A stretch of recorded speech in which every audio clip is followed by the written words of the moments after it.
I want to be careful about how I tell this, because the temptation when you tell a story like this is to reach for the dramatic beats, to arrange the events in a way that makes the fear legible from the outside, that gives the listener the same clean arc that horror is supposed to have. But what happened on that trail in southwestern Virginia didn't have a clean arc. It had a slow accumulation. And the only way I know how to be honest about it is to tell it the way it actually happened, which is to say gradually, and then all at once, and then not at all, ending not with resolution, but with the particular open wound of a thing that never closed. I had been hiking backcountry trails for 15 years before that September, not casually, seriously, the way some people approach any discipline they've decided to make a real part of their life. I kept records of my routes, studied topo maps the way other people study books, maintained my gear, with the attention of someone who understood that the quality of the experience on the trail was directly proportional to the quality of the preparation before it. I had done solo trips in 4 states. I had done winter camping in conditions that most people would reasonably describe as inadvisable. I knew what I was doing in the woods, and I knew that I knew it, and that knowledge had produced in me over years a specific kind of confidence that I now understand was its own form of exposure. When you believe you know a landscape, you stop reading it. You start moving through it on assumption rather than attention, and the difference between those two modes of travel is the difference between a person who notices things and a person who notices only the things that announce themselves loudly enough to breach the assumption. The trail I was on that September was a remote loop in the Mount Rogers area of southwestern Virginia. Not an obscure trail in the sense of being unmarked or unmaintained, but obscure in the practical sense that it saw little traffic outside of a narrow window in spring, and that by September it had returned to a quiet that felt genuinely earned. I had done the first 2 days without seeing another person, which was what I had come for, and the solitude had done what solitude does when you give it enough time and enough quiet. It had started to reset something in me that the ordinary noise of my ordinary life had been running down for months. By the morning of the 3rd day, I felt more like myself than I had in a year. I felt, if I'm being precise about it, genuinely well. I broke camp that morning in the unhurried way of someone with good mileage behind them and a comfortable day ahead. The plan was to make the high ridge by early afternoon and descend into the valley where I'd planned my last camp before the trail out the following morning. The terrain for the first few hours was forested and gradual, the kind of hiking that lets the mind move freely while the body handles the mechanics, and I covered the first 6 miles in a state that I can only describe as contentment. The forest was doing what Appalachian forest does in September. That particular translation from summer to fall, the light changing quality, day by day, the air carrying the first real suggestion of what was coming. The trail began to climb in the early afternoon.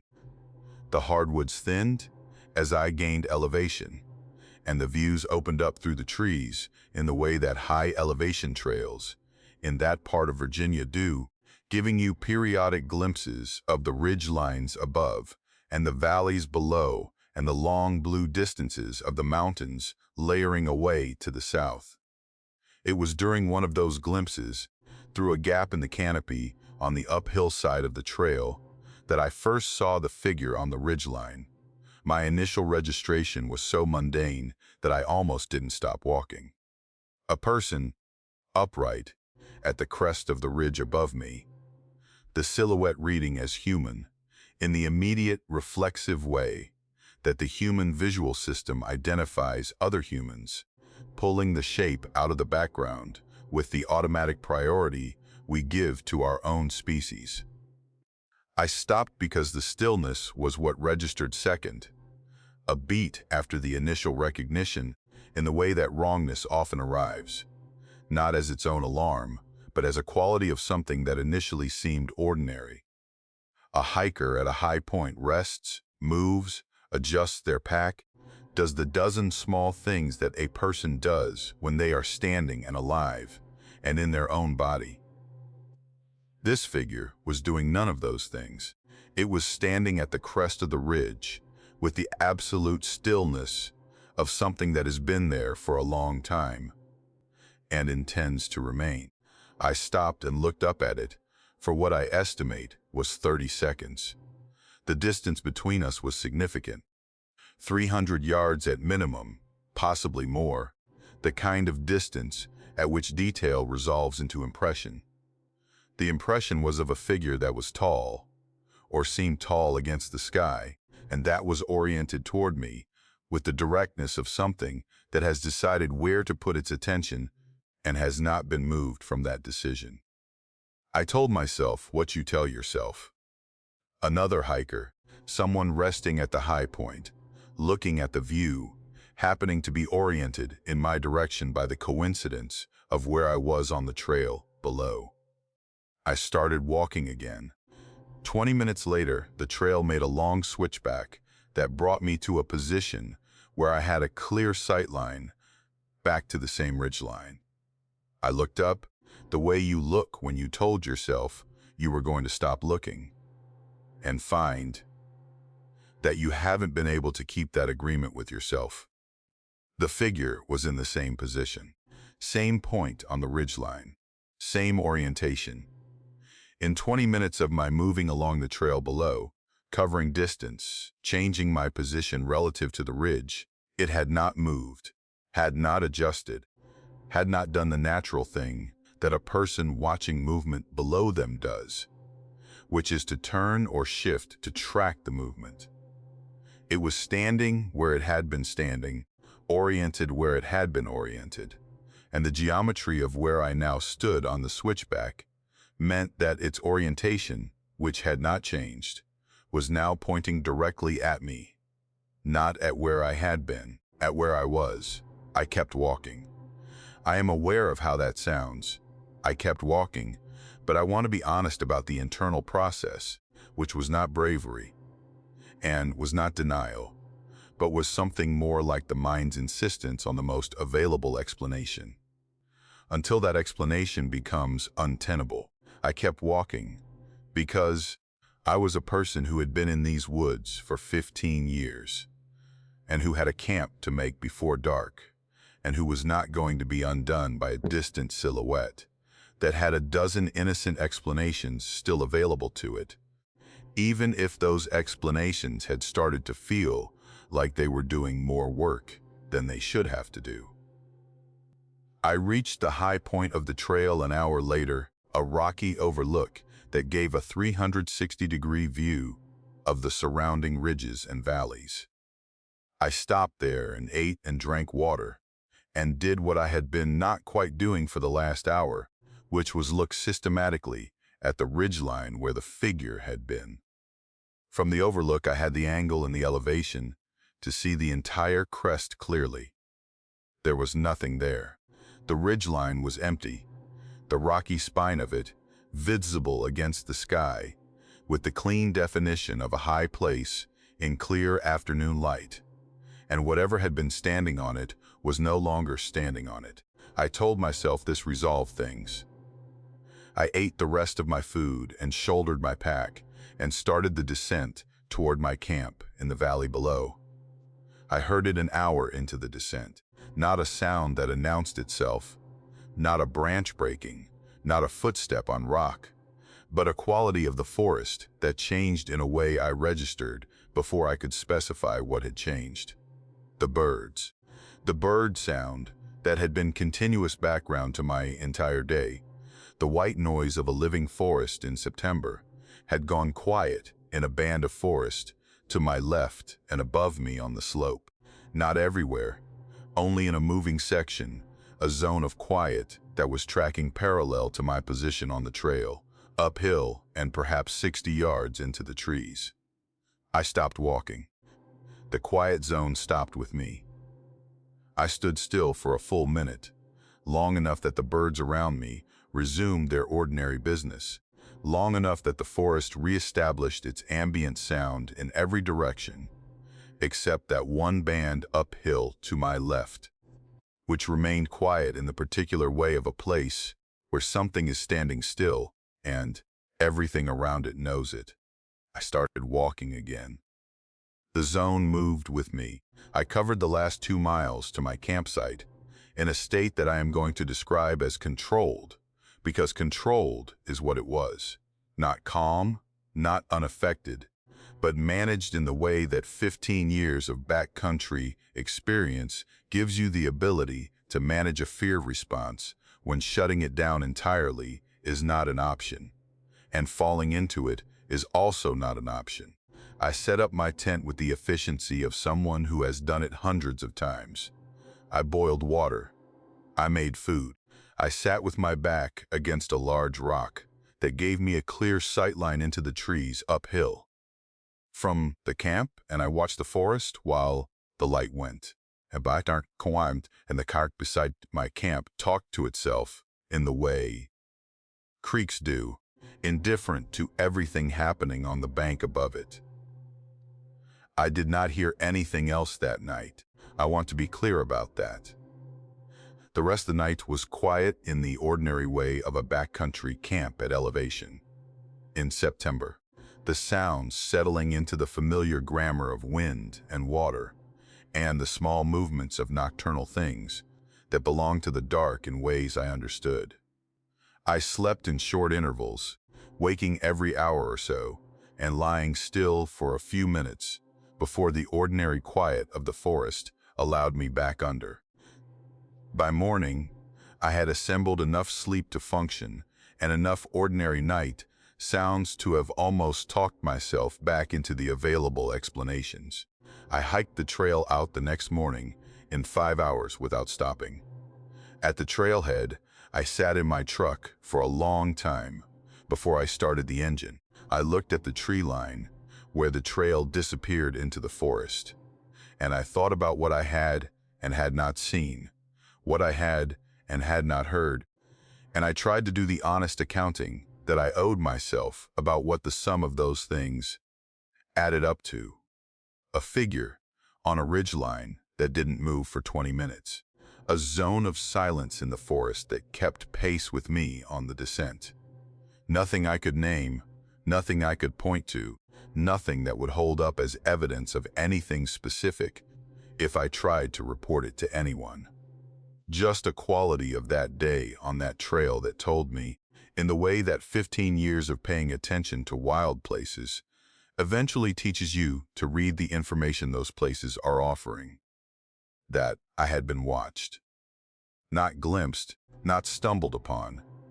Watched, with patience and intention, and from a distance that someone had chosen and maintained, and for a duration that had nothing accidental about it.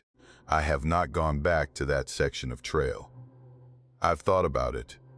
It's beautiful country, the kind of terrain that earns its difficulty, and there are miles of it I'd mapped for future trips that I have quietly unmapped and left alone. My partner asks sometimes why I don't do the long solo trips anymore, the ones that used to be a fixed part of my year. I tell her I've found closer routes I like just as well. She believes me, or lets me believe she believes me, which amounts to the same thing. The truth is simpler and harder. The truth is that I learned something on that ridge in September about the limits of 15 years of experience, about what confidence actually protects you from, and what it leaves you exposed to. I learned that knowing a landscape is not the same as the landscape knowing you. And I learned that the distance between those two things is where something patient and unhurried and entirely unbothered by the 20 minutes you've been walking while it stands still can exist without any difficulty at all. I left something on that trail. I'm not sure what to call it. Whatever it was, I haven't been back to collect it. Some things you decide to leave where they fell, because going back for them means going back, and going back is the one thing I am no longer willing to do. I want to be clear about the sequence of events, because the sequence is the part that matters, and the part that's easiest to scramble when you're trying to explain it afterward. Not because I'm trying to protect myself from being disbelieved. I stopped caring about that somewhere in the second year after it happened, when I realized that the people who were going to believe me didn't need the precision, and the people who weren't going to believe me weren't going to be moved by it. I want to be clear about the sequence, because the sequence is where the thing lives, in the specific order of what happened and when, and scrambling it would be a way of losing the part that still hasn't let me go.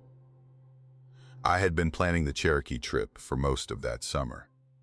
Not obsessively.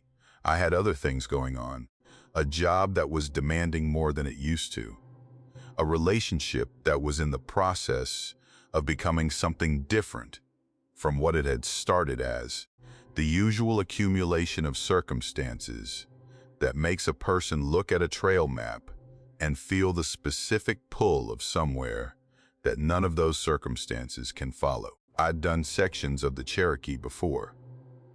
Day hikes mostly, one overnight with a friend 3 years earlier, that had been pleasant and unremarkable. What I wanted this time was 3 days alone, in a section far enough from the access points that the weekend traffic didn't reach it, quiet enough that the forest had time to reassert itself between visits.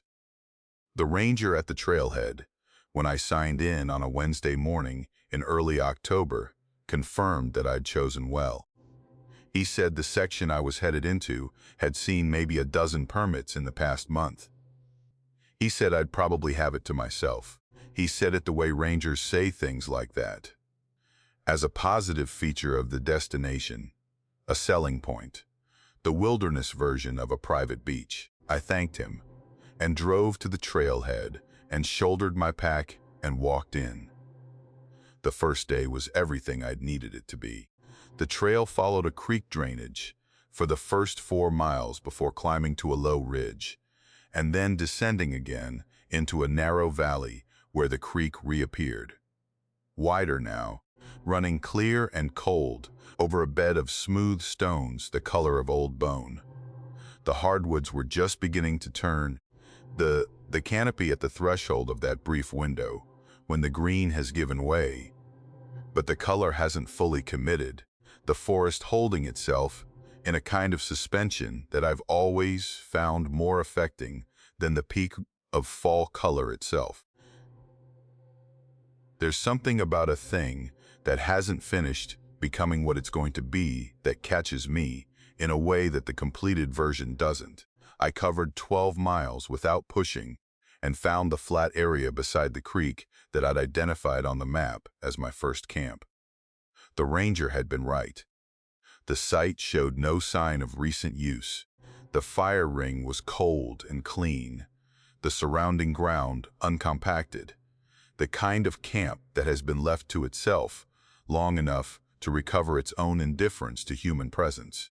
I built my fire small and ate my food and sat with the creek sounds for an hour, in the particular way that creek sounds allow, which is to say, without thinking about much of anything, while the water does the work of filling the silence that ordinary life leaves no room for.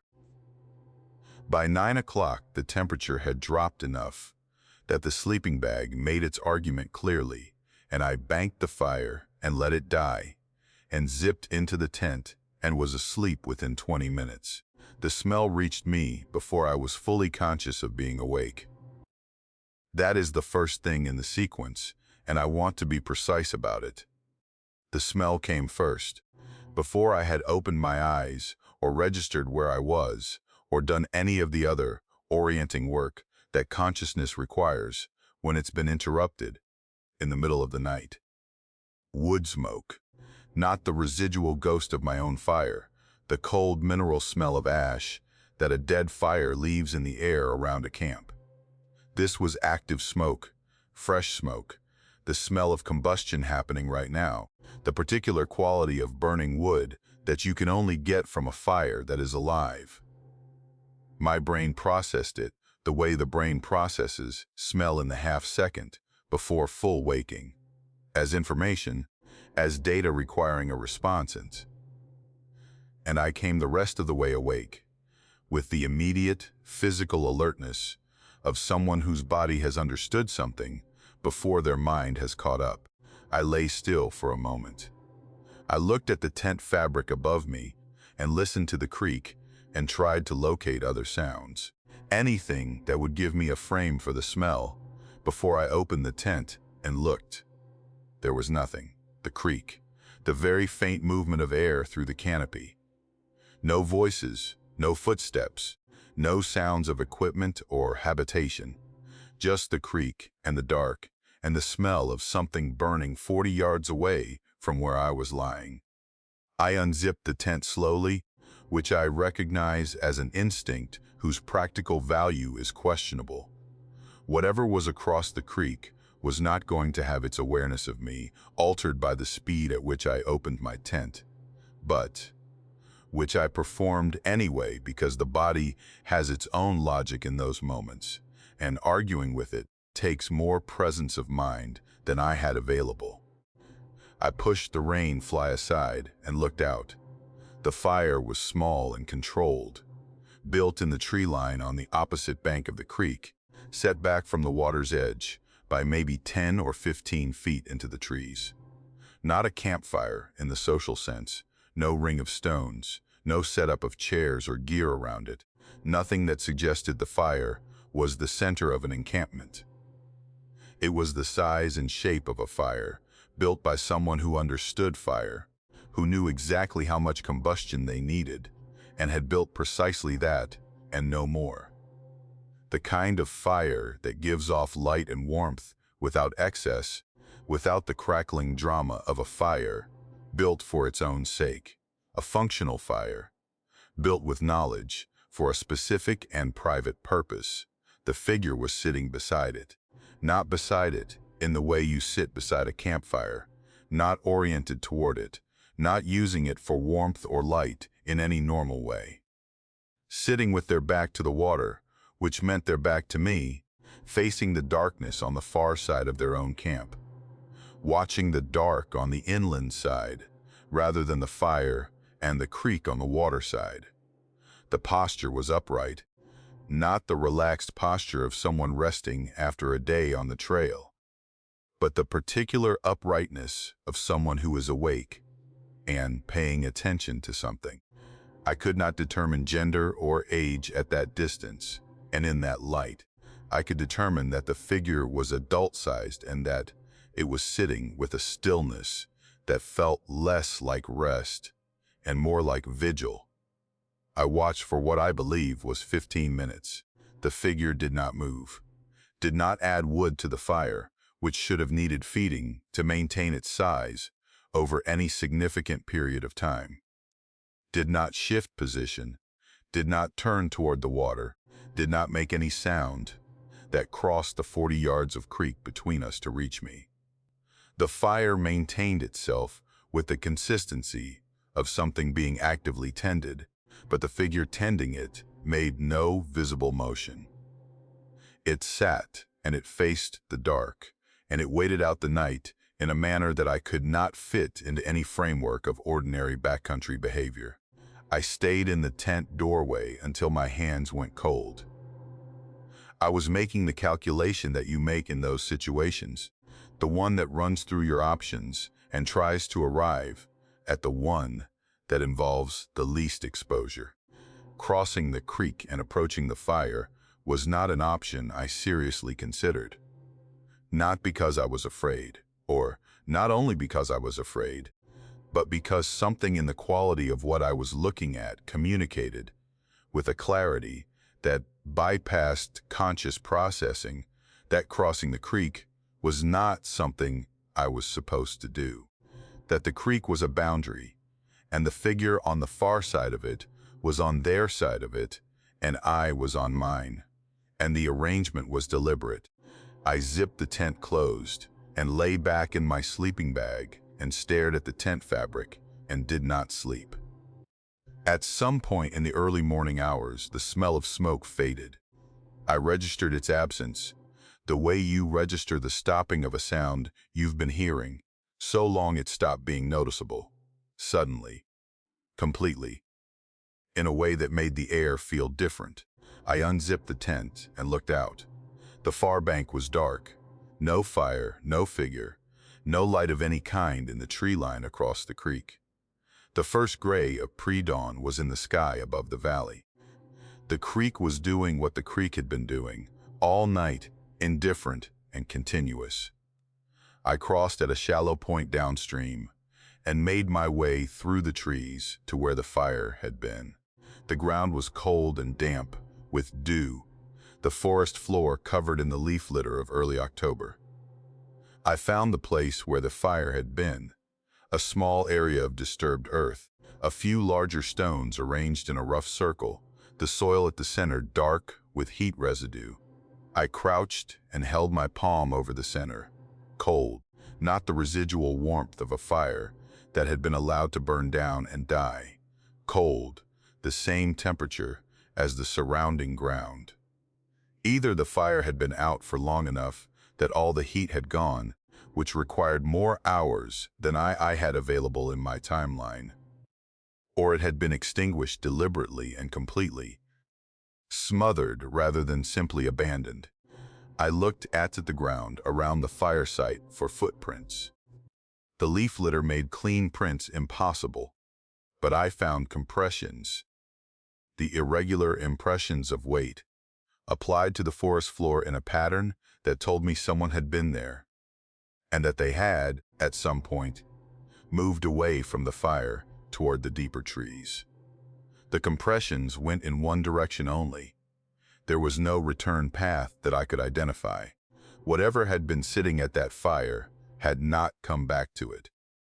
I packed my camp in the gray early morning and was on the trail before full light, moving faster than I'd planned, covering the miles back toward the trailhead with the focused efficiency of someone who has decided that the rest of the trip is over, and that the only remaining objective is the car. I reached the trailhead at noon, 4 hours ahead of where I'd planned to be. I sat in the truck with the doors locked and the engine running and looked at the trail register mounted at the trailhead kiosk. I got back out and checked the permits.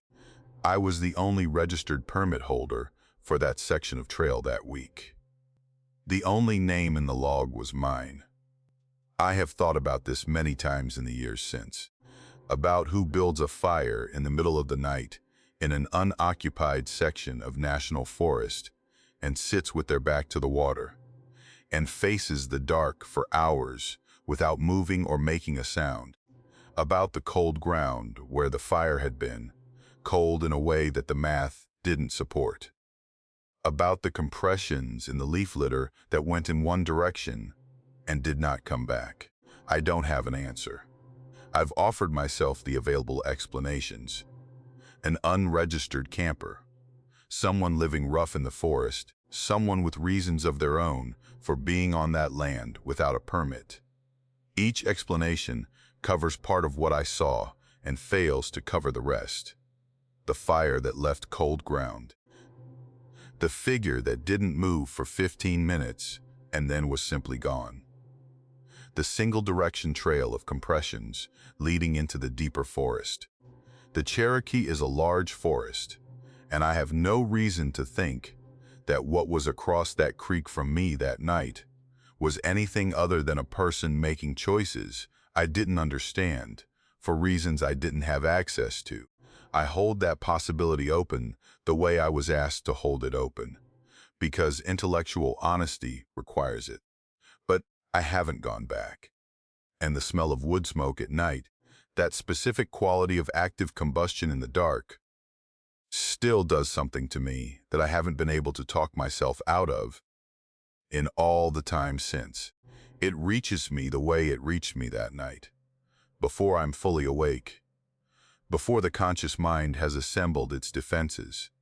And for the half second before I remember where I am, I'm back in that tent with the creek running and the dark on the far bank, holding something that sat still for a very long time, and then was gone before the morning came. That half second is enough. That half second is more than enough. The detail that stays with me, the one I keep returning to when I try to reconstruct what I saw on that trail in eastern Tennessee, is not the figure itself, but the feet. I've started there every time I've told this story, and every time the person I'm telling it to thinks I'm going to explain why the feet were the most frightening part. That's not quite it. The feet were not the most frightening part. The feet were the part that made everything else undeniable, that removed the last available exit from what I was looking at and forced me to stay in it without the comfort of a simpler explanation. The figure I could have explained away. The feet I could not. I need to establish the day first, because the day is what makes the feet matter. Late November in the Cherokee country of eastern Tennessee is not a forgiving environment. I grew up in the South, and I am not someone who overstates cold, who treats a chilly afternoon as a survival situation. And I'm telling you that the morning I drove to that trailhead, I checked the temperature on my phone, and it read 38 degrees, climbing to a forecasted high of 43, with the ground still saturated from 2 days of rain that had ended the previous night. The mud at the edges of the parking area was the specific consistency of ground that has absorbed more water than it can process, and then had its surface temperature drop below freezing overnight. Soft in the center, iced at the margins, the kind of ground that finds the gap between your boot sole and your ankle, and gets there before you've taken 3 steps. I was wearing wool socks, insulated boots, a base layer, a fleece, and a shell. I had hand warmers in my jacket pockets that I'd activated before I left the car. I was dressed for the day because I know what that day requires, and I know what it requires because I have spent enough November days in those hills to understand what they take from you if you let them. The trail I was on was a section of a longer route through a remote part of the forest that I'd been picking at for 2 years, doing it in day hike segments when work allowed. It was familiar to me in the way that a trail you've been on before is familiar, not memorized, but recognized.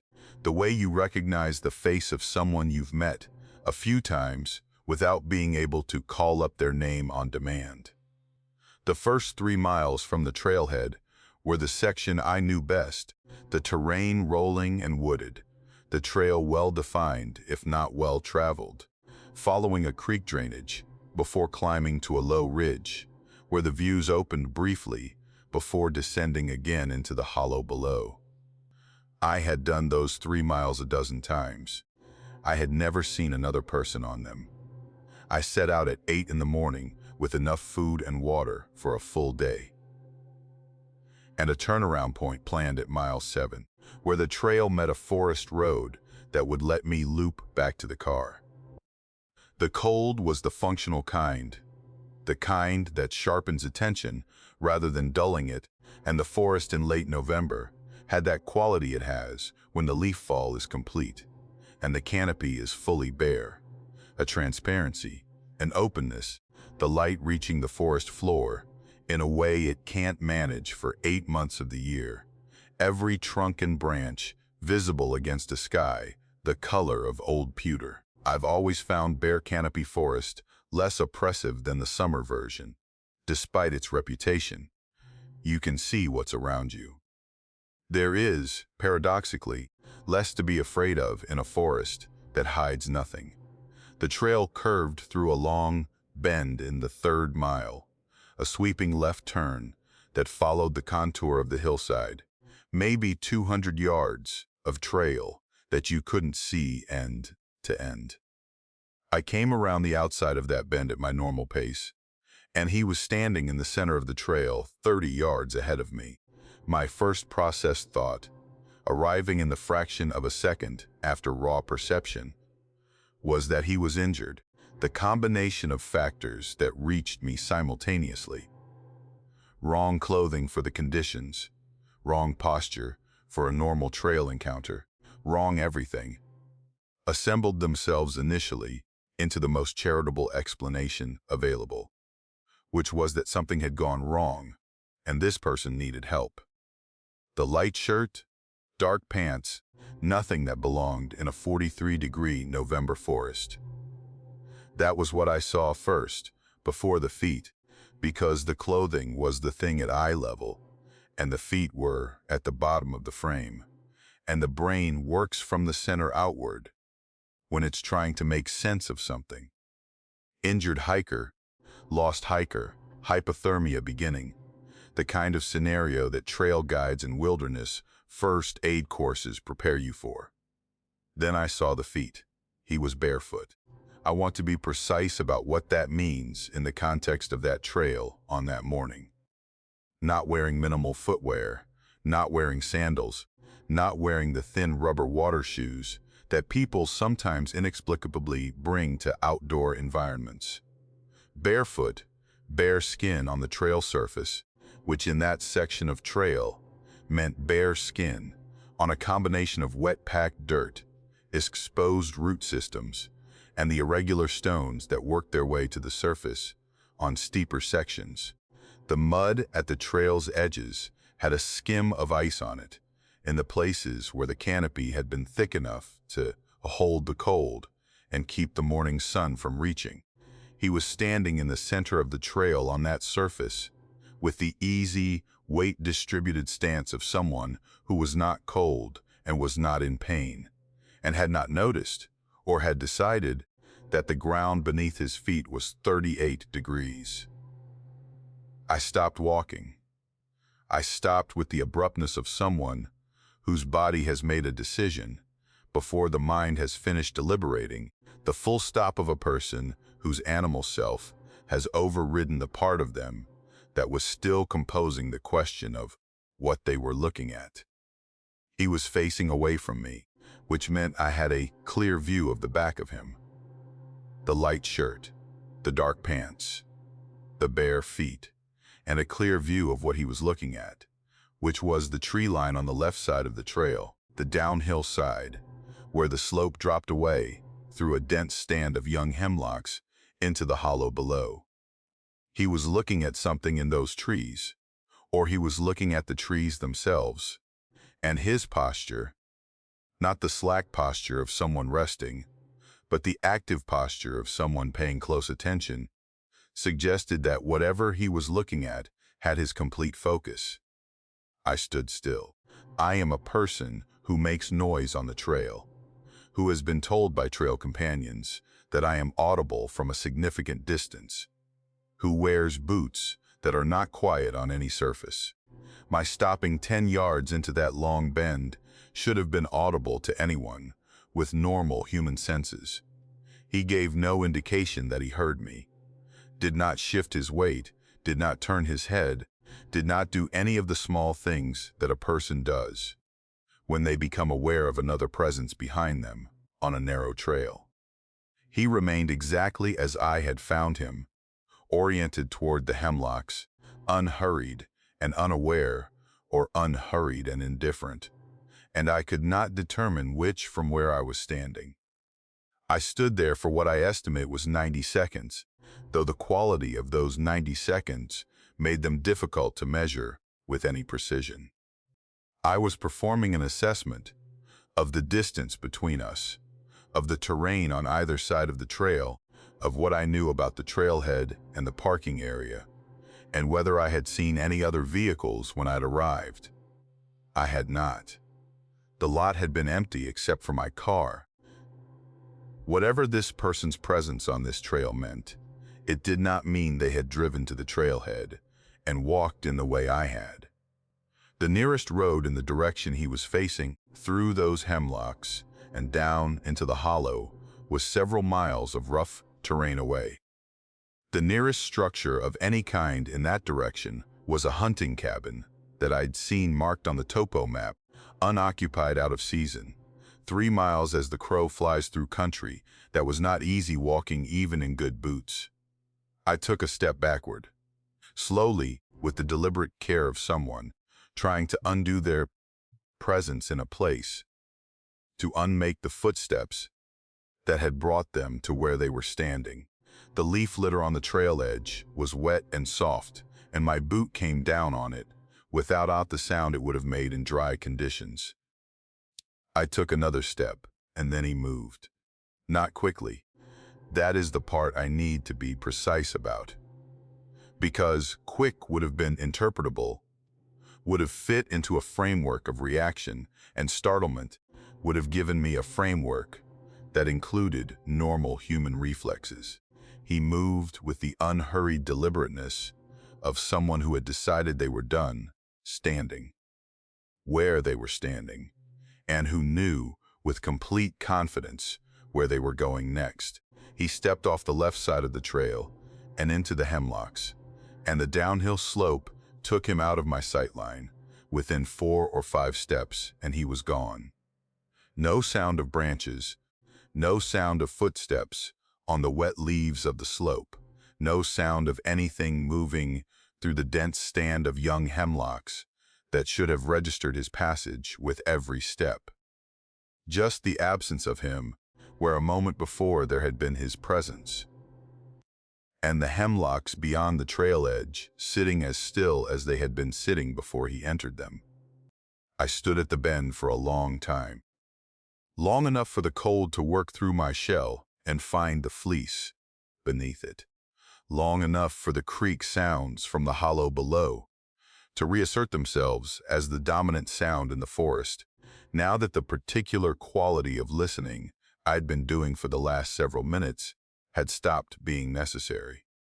I did not go to the edge of the trail and look down the slope. I want to be honest about why.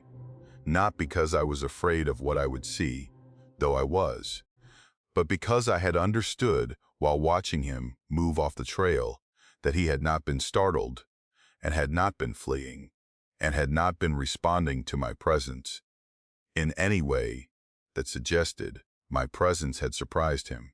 He had simply decided to stop standing there, and whatever he had decided to do after that, in the hemlocks and the slope below, was something he had decided independent of me, and I was not willing to insert myself into it by following.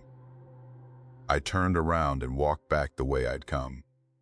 3 miles at a pace faster than I'd set coming in, arriving at the parking lot in just over an hour, getting into my car, and starting the engine, and sitting with the heat running while I looked at the trailhead and tried to do the honest accounting of what the morning had given me. A man standing barefoot on a November trail in 38-degree weather, showing no sign of cold or pain or distress, looking at a stand of hemlocks, with the focused attention of someone waiting for something or watching something, moving off the trail with the ease of someone who knew exactly where they were going in terrain that should have been difficult and cold, and that he was crossing without boots. I have offered myself the explanations. Someone living rough in the forest, inured to cold through long exposure. Someone in a medical state that altered their perception of temperature. Someone with a reason I don't have access to for being on that hillside on that morning in that condition. Each explanation covers the basic facts and fails to cover the feat. Not fails to explain the feat, fails to account for the feat, for the ease of them, for the way he stood on that cold, wet ground, with the comfort of someone standing on carpet in a warm room, for the way he walked into those hemlocks without sound, without hesitation, without any of the physical negotiation that a person makes with rough terrain when they are feeling the ground beneath them, the way humans feel ground. I've been back to that section of trail once since that November. Daytime, not alone, a different season, I told my companion. I'd seen someone acting strangely on the trail on a previous trip, and I wanted to see the place again in different conditions. We walked the bend, and I stood where I had stood and looked at the hemlock slope, and she asked me what I was looking at, and I told her I wasn't sure. She accepted that. She let me look for a while, and then we walked on. I don't know what I was looking for.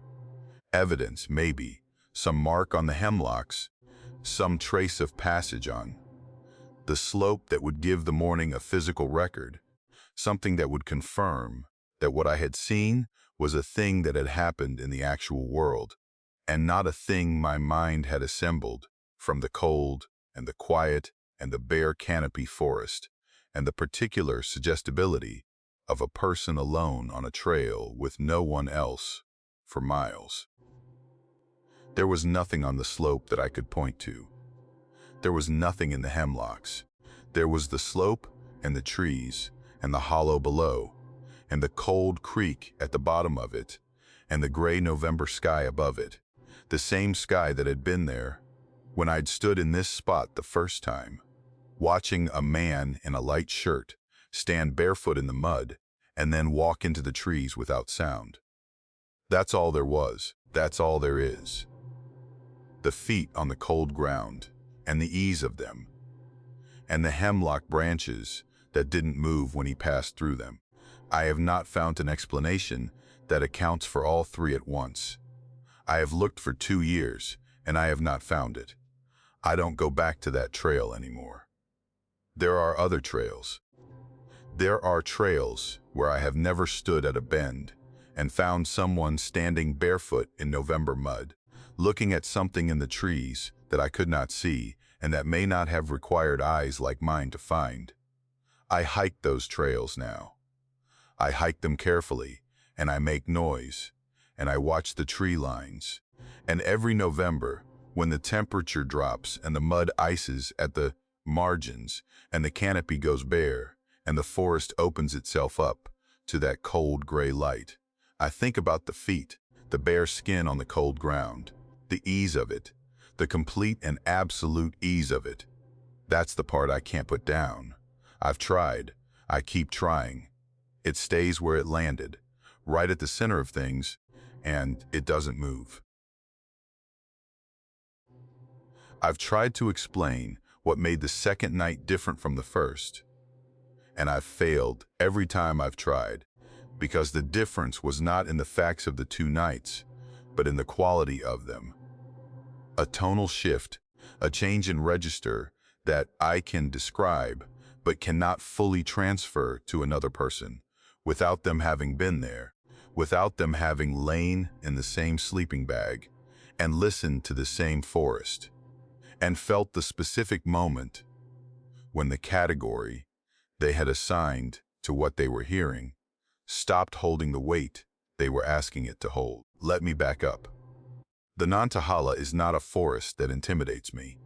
I want to establish that clearly, not as a boast but as context, because the account I'm about to give will read differently if you understand that I am not a person who is easily frightened by the ordinary sounds of a forest at night, who does not mistake deer for something dangerous, or let the imagination do the work that attention should be doing.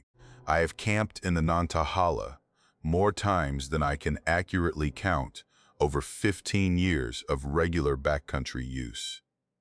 I know the way the hemlocks sound when the wind moves through them at different speeds. I know the nighttime vocabulary of that forest, the sounds that belong to it, the sounds that require a second listen, the sounds that mean nothing, and the sounds that mean something, and the long experience of sorting between them in the dark.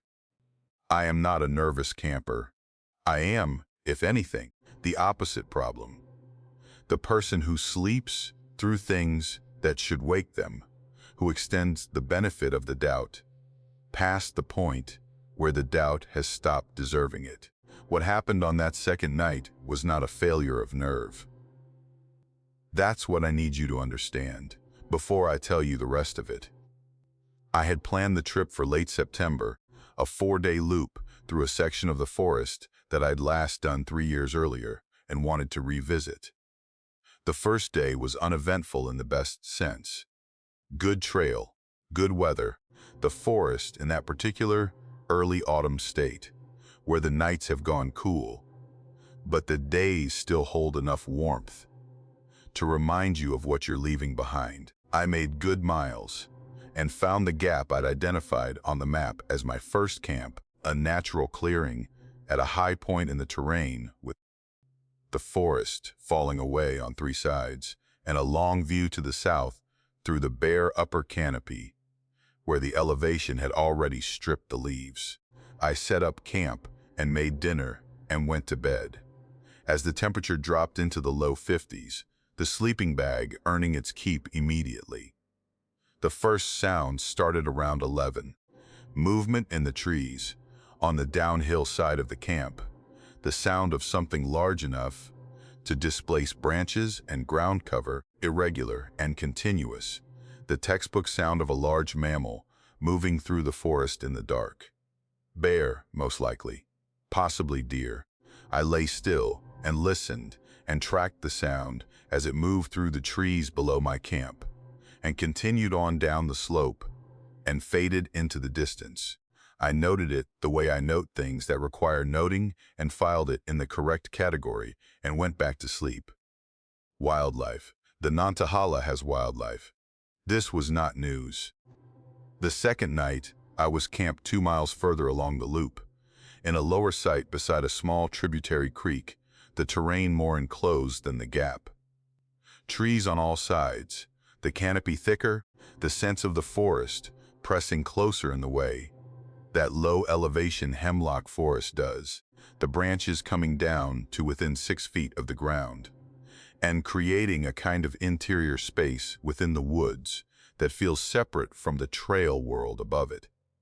I prefer this kind of camp in some ways. The enclosed feeling of it, the sense of being inside something rather than on top of it. It had never bothered me before that trip. Context changes things in ways you can't always anticipate. I went to bed at 9:30, tired from the second day's miles, and the particular physical satisfaction of a body that has been used correctly. I was asleep within minutes, and I slept without interruption until just before midnight, when the sound started. It was the same quality of sound as the first night. That is the first and most important thing to say, because the sameness is what I spent the first 20 minutes using against myself, telling myself it was the same thing, wildlife moving through, the same category, the same file, nothing requiring any response beyond the noting of it and the return to sleep. It was the sound of something moving in the trees around my camp, displacement of undergrowth, the occasional contact of a branch, the soft compression of ground cover under weight. The same sounds, the same quality. What was different was the pattern. I noticed it the way you notice something that's been true for a while, before you've articulated it to yourself. Suddenly, completely, with the retrospective understanding that the information was available to you before you were ready to receive it. The movement had been circling my camp, not passing through, not moving directionally the way the sounds on the first night had moved, progressing from one point to another with the purposeful transit of an animal covering ground. This was returning. This was the same circuit repeated. Left side of the tent, a pause, then movement to the back of the tent, a pause, then the right side, a pause, then the front. A complete circuit, made in a consistent direction, at a consistent pace, with pauses at the same 4 points, each time it came around. I lay in my sleeping bag, with my headlamp in my hand, and I counted 3 full circuits before I was certain enough of the pattern to call it a pattern. 4 before I understood that the certainty I'd reached was the thing I'd been trying not to reach. 5 before I accepted that the category I'd assigned to the sound on the first night was not the category that fit what I was hearing on the second. Wildlife moves through an area and continues. That is the fundamental behavior of a wild animal in the dark. It is going somewhere. It is covering ground. It is in motion with a direction. What was moving around my camp was not going anywhere. It was staying. It was returning to the same points, on the same circuit with the same intervals, which is not animal behavior in any framework I know how to apply, which is not the movement of something passing through, but the movement of something that has decided to stay in a particular relationship to a particular object, which was my tent, and to maintain that relationship through the repetition of the same path around it. I counted circuits for 2 hours. I know that sounds like a claim that should be qualified, and I'm qualifying it now. I can't swear to the exact duration. I had no watch on my wrist, and I wasn't looking at my phone, for fear that the light through the tent fabric would register as a change in conditions. What I can say is that it was long enough for me to go from uncertainty to certainty to a state beyond certainty that I don't have a clean word for. The state of someone who has received information they cannot act on, and cannot reject, and cannot put down. I lay in the sleeping bag with the headlamp in my fist, and I tracked the circuit, and I did not open the tent, because opening the tent was not something I was going to do. At some point in the early morning hours, the sound stopped. Not gradually. It stopped between one circuit and the next, present on one pass, and absent when the pattern should have brought it back around to the left side of the tent. The absence was as complete as the presence had been. I lay still and listened to the creak and the hemlock branches and the occasional shift of wind through the upper canopy for a long time. Nothing came back. The forest sounded the way the forest sounds, when nothing in it is paying attention to you specifically, and that sound, ordinary and ambient and indifferent, was one of the most relieving things I have ever heard. I did not sleep again. I lay in the bag until I could see the quality of the light through the tent fabric shifting from black to gray, and then I gave myself another 20 minutes of gray light before I opened the zip and looked out. The camp was as I'd left it. My pack against the tree where I'd hung it, the bare canister on the flat rock beside the creek, the fire ring cold and undisturbed. The forest around the camp was still in the early morning stillness of a forest that has not yet committed to the day, the hemlocks standing in their dense close rows, the creek doing its work in the hollow below. Nothing moved. Nothing indicated that the night had been different from any other night in that forest in any other week. I walked the perimeter of my camp. I did it slowly, and I did it with the kind of attention that I had not been able to bring to it in the dark, starting on the left side of the tent and moving in the direction the circuit had traveled, checking the ground at each of the 4 points where the pauses had been longest. The ground cover was wet from a light dew that had settled during the night, the leaf litter soft and receptive to impression. At the first 3 pause points, I found disturbance. Not dramatic disturbance, not the obvious sign of a large animal stopping and standing. Subtle disturbance, the kind that could be explained in a dozen ways if you encountered it without context, the flattening of leaf litter in a roughly circular area, the kind of impression that weight applied and then removed leaves in soft ground. Each one roughly the same size. Each one at the point I'd tracked by sound to be where the circuit paused. At the 4th point, on the downhill side of the camp, at the base of a tulip poplar, whose roots had created a small shelf of exposed soil, Where the ground cover thinned, I found the print, partial. The front half of a foot, the ball and the toes, pressed into the soft, dark soil at the root's edge, with enough clarity that the form was unambiguous. No tread, no sole pattern, no edge of any footwear. The bare skin of a human foot pressed into the mud at the base of a tulip poplar in the Nantahala National Forest, at some point in the hours between midnight and first light, by whatever had been walking a circuit around my tent for 2 hours in the dark. I stood at that tree for a long time. Long enough for the forest to fully commit to mourning around me, for the birds to start, and the light to come through the canopy and the creek to become audible as something distinct rather than background. I looked at the print, and I made myself look at it without flinching, without the softening of a mind that wants to find the charitable reading. I made myself see what it was. Then I broke camp. I did it in 20 minutes, quickly and neatly, because neatness was the discipline I needed to keep myself from doing it in 10. I shouldered my pack, and I walked out on the trail I'd come in on, retracing my steps from the previous day, rather than completing the loop, adding miles to my day, and arriving at the trailhead hours ahead of schedule.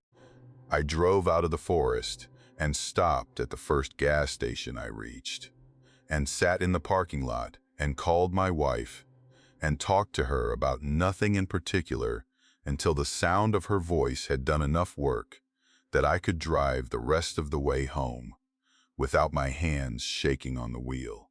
I have not completed that loop. The remaining 2 days of it are still on my map, the trail marked and the campsites noted, the route I planned 3 years ago. Still sitting there waiting for the version of me that walked into the Nantahala that September to come back and finish what he started. That version of me has not come back. I'm not sure he's going to. What I know is this: something walked a circuit around my tent for 2 hours in the dark, and it knew where to pause, and it knew how long to pause, and it did the same thing, the same way enough times that I lost count, and when it was done, it left one partial print in the mud at the base of a tulip poplar, and then it was gone. I have offered that fact to every explanation I know how to construct. I have been constructing explanations for 3 years. None of them have held the weight of that print in the mud, the clarity of it, the 5 toes pressed into the dark soil, with the patience of something that had been standing there long enough to leave a mark. Some things you find in the woods stay with you because they were frightening, and some things stay with you because they were patient, because whatever made them was willing to circle in the dark for 2 hours without making itself known, without doing anything at all except making sure that you could hear it. That kind of patience is its own category of frightening. I didn't have a word for it before that night in the Nantahala. I have been looking for one ever since.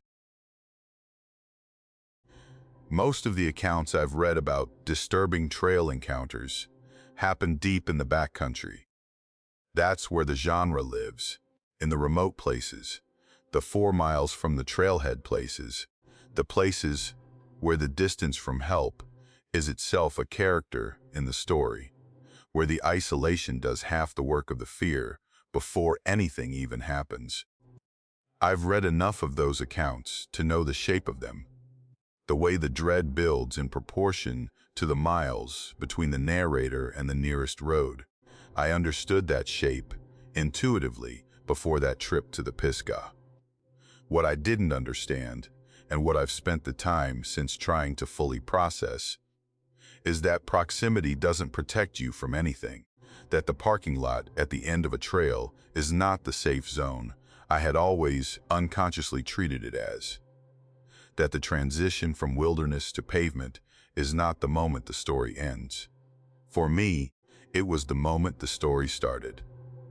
I need to tell you about the trip first, because the trip is what made the ending so disorienting. The contrast between 2 days of exactly what I'd gone looking for and the thing I found when I came out of the trees. The Pisgah is a forest I know reasonably well, a forest I've been using for day hikes and overnights for the better part of a decade, and the loop I'd planned was one I'd been building toward for 2 seasons, a 2-day circuit through a remote section of the forest that connected 3 trail segments I'd done separately and wanted to experience as a continuous route. 22 miles total, with a camp at mile 14 beside a creek that I'd identified on the map as a likely flat site with reliable water. I left on a Friday morning in late October. The parking area had 6 other vehicles when I signed the trail register and shouldered my pack. Weekend hikers, a few cars that looked like they'd been there overnight already, the normal population of a popular trailhead on a fall Friday. The weather was what October in the North Carolina mountains can be when it decides to be generous. Cool and clear, the sky that specific shade of blue that only happens after the humidity of summer has finally given up. The hardwood canopy in full color, the trail covered in a layer of fallen leaves that made every footstep sound like the forest was being slowly crumpled. I was in a good state of mind. I was in the kind of state of mind that you spend the whole drive to the trailhead hoping to find waiting for you when you get there, and that more often than not requires the first few miles of trail to assemble itself properly. By mile 3, it had assembled. By mile 7, I had achieved the particular quality of attention that long solo hiking produces in me when conditions are right.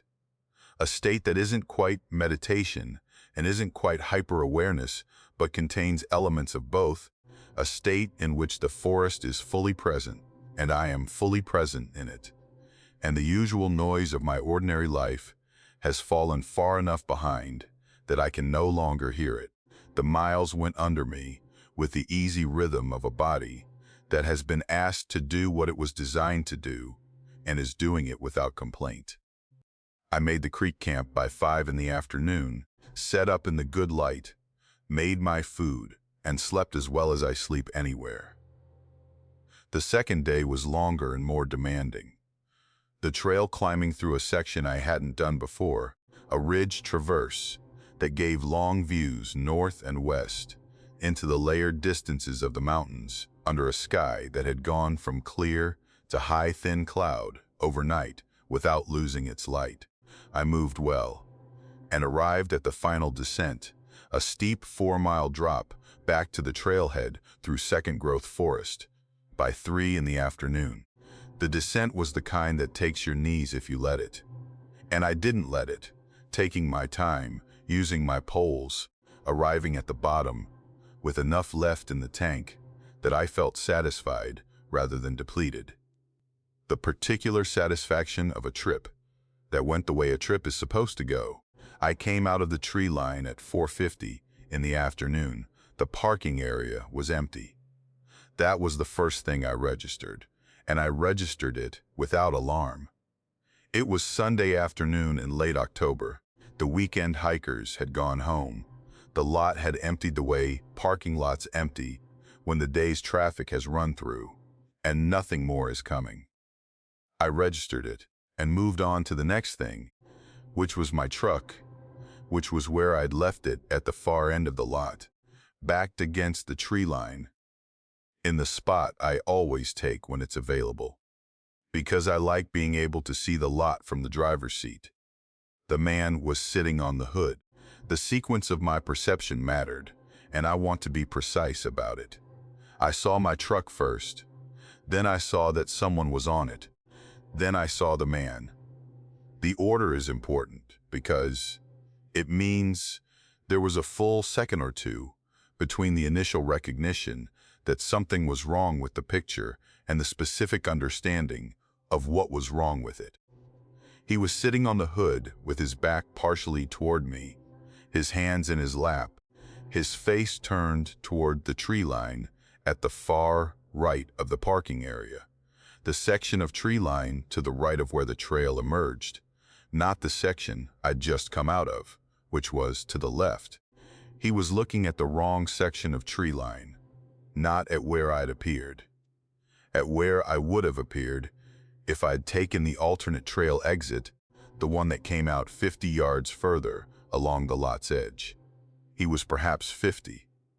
Lean in the specific way of someone who has spent a significant portion of their adult life outdoors. Not gym lean, not diet lean, but the leanness of someone whose body has been asked to do hard things repeatedly over many years and has reorganized itself around that ask.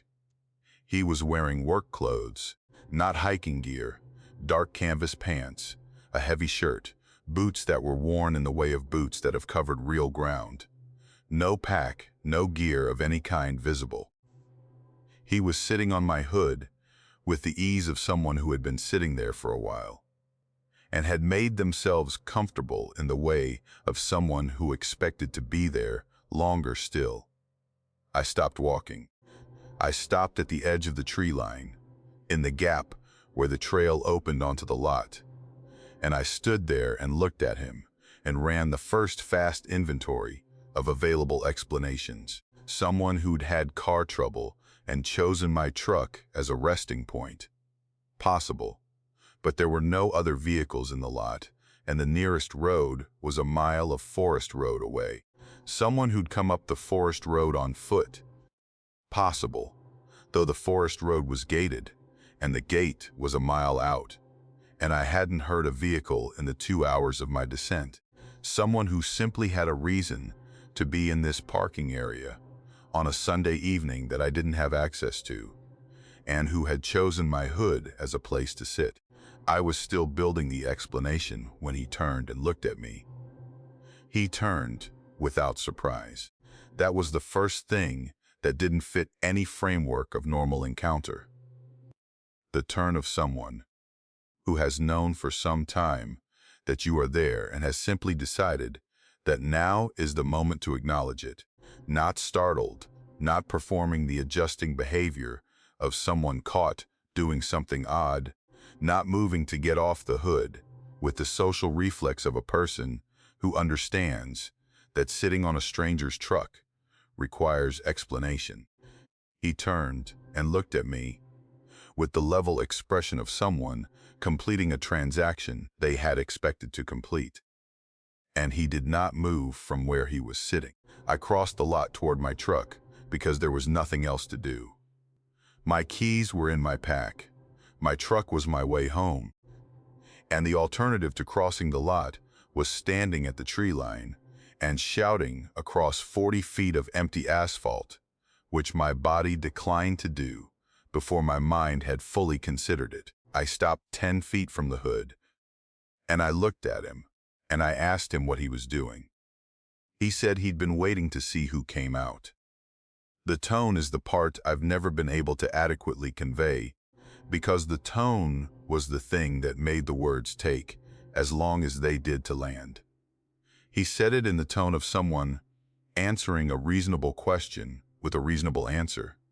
Conversational, unhurried, with the slight quality of mild surprise that someone produces when they feel the answer to a question should have been apparent. The way you'd say it if someone asked why you were standing in line at a coffee shop and you said you were waiting for coffee. Not as a threat, not with the edge of someone who wants you to be afraid of what they're saying. Just as information delivered with the patience of someone who had been waiting long enough that the patience had become indistinguishable from the waiting itself. It took me 3 or 4 full seconds to process the content of what he'd said past the tone of it. I asked him what he meant. He looked at me for a moment, then looked back at the tree line. The wrong section again. The section I hadn't come from, and he said that he'd expected someone out earlier. He said it with the mild, evaluative quality of someone revising an estimate. Then he looked at me again and said it didn't matter, and he slid off the hood of my truck with the easy movement of someone whose body does what he asks it to, without negotiation. And he walked across the parking lot to the forest road and went around the gate and down the road without looking back. I stood at my truck and watched him go. I watched until the forest road curved, and he went around the curve and was no longer visible. And then I stood for another 30 seconds, watching the place where he disappeared, waiting for something I couldn't have specified. He didn't come back around the curve. Nothing came back around the curve. I checked my truck. I don't know exactly what I was checking for. Some sign that the 2 days I'd been gone had allowed something to happen to the vehicle, some evidence that his time on my hood had involved something other than sitting. The truck was locked, the windows intact, nothing visible inside that shouldn't have been there. The hood where he'd been sitting was slightly warm, though that could have been the afternoon sun on the metal. I told myself that, as I got in and locked the doors, I drove the forest road out to the state route, and then drove for 40 minutes without stopping, because stopping didn't feel like something I was ready to do. I went over what he'd said, the specific words, the specific tone, the specific way he'd looked at the wrong section of tree line, as if he'd had a prior expectation of where I was going to emerge that turned out to be incorrect. He'd expected someone out earlier. He'd been waiting to see who came out, not waiting for me specifically, not waiting for any person he could name, waiting to see who came out. The language of someone who didn't know and needed to find out. The language of someone who had been sitting on my hood in an empty parking lot on a Sunday evening, watching the tree line for long enough that his expectation of timing had been revised by the waiting, and who had wanted, for reasons I don't have and have not been able to construct, to know which person from which trail exit was going to walk out of those trees before the light went. I filed a report with the Forest Service the next morning. The ranger I spoke to listened carefully and wrote things down and told me they'd look into it. She asked if the man had threatened me or touched me or prevented me from leaving. I said no to all three. She said she understood and that they'd look into it, and I could tell from her tone that this was a true statement that was also an incomplete one, that they would look, and that looking would not find anything, and that the report would be filed in the category of things that get filed without resolution. I've thought about what he was waiting for in the specific sense, what information he needed, what the answer to who came out was going to tell him, what he was going to do with the knowledge once he had it. I've thought about the alternate trail exit, the one he'd been watching, and who he might have expected to come out of it, and whether that person had. I've thought about the empty parking lot and what the other 6 vehicles being gone means in a timeline I can't fully reconstruct. I have not found answers to any of those questions. I have only the parking lot and the man on my hood, and the tone of his voice telling me he'd been waiting to see who came out. Patient and conversational and completely, utterly unbothered by the fact that now he knew. I don't know what he did with that information. I don't know if it mattered that it was me and not someone else.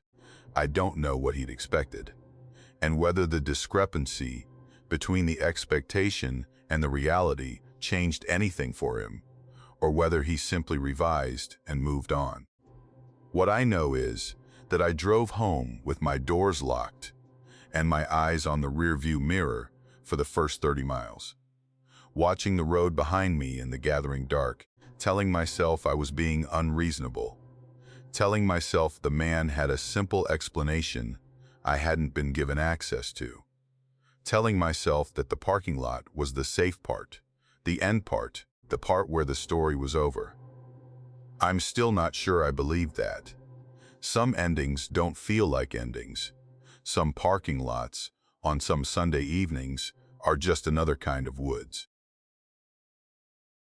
I reached the shelter on the third day, later than I'd planned, in the particular state of mind that develops when a trail has been harder than the map suggested, and your body has been doing the arithmetic of that discrepancy for the last 2 hours. Not depleted, I want to be precise about this, but recalibrated, operating with the focused efficiency of someone who has used more than they budgeted and is managing carefully what remains. The light was already going when the shelter came into view through the trees. That late October light that starts its retreat in the mid-afternoon and means business about it. And the sight of the structure through the hemlocks produced the specific relief that only a shelter at the end of a long day can produce. Something that is almost physical, a loosening in the chest that you don't notice is tight until it releases. The shelter was empty. I'd hoped for that, and half expected it, given the late season timing and the remote position of this particular structure on the loop. Not the kind of shelter that draws casual overnighters. Not close enough to any trailhead to serve as a first-night destination for weekend trips. The kind of shelter that people reach because they're doing the full loop. And by October, most people have finished their full loops and gone back to their ordinary lives. I had the place to myself, and that felt like something given to me rather than something I'd simply found. And I stood in the shelter's opening for a moment, and looked out at the darkening forest, and the near ridge going black against the last light, and felt genuinely grateful in the wordless way that you feel grateful for things when you're tired, and cold, and exactly where you meant to be. I dropped my pack on the lower bunk, and did what I always do when I arrive at a backcountry shelter, which is read the trail log before I do anything else. It's a habit I picked up on my first long solo trip, years ago, from an older hiker who told me the logs were the most honest literature available because nobody writing in them had any reason to perform. He was right. I've read trail logs in shelters across 5 states, and the quality of them is consistent. The unself-conscious record of people who are tired and satisfied and occasionally frightened, and occasionally moved by what the trail has given them. Writing it down in the compressed shorthand of someone who has limited light and limited space and a lot of miles in their legs. I find them more interesting than most things I read in my regular life. They have a quality of reality that is hard to manufacture. This log was a standard composition notebook. The black and white speckled kind attached to the shelter's interior wall by a length of paracord threaded through a hole in the cover. It covered 8 months of entries, from February through late October of that year. The pages filling at the rate you'd expect from a remote shelter on an infrequently traveled loop. A few entries per week in the peak months, sparse in the shoulder seasons, a gap of 3 weeks in February where the weather had apparently kept everyone home. I read from the beginning.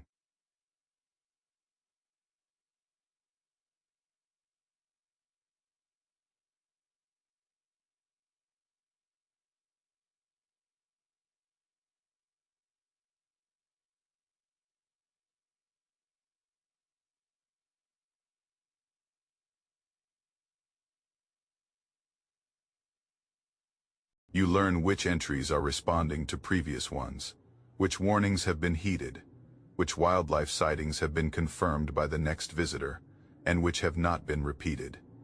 The log of a backcountry shelter is a conversation between strangers who will never meet, conducted across weeks and months, and like any conversation it has more meaning when you follow it from the start.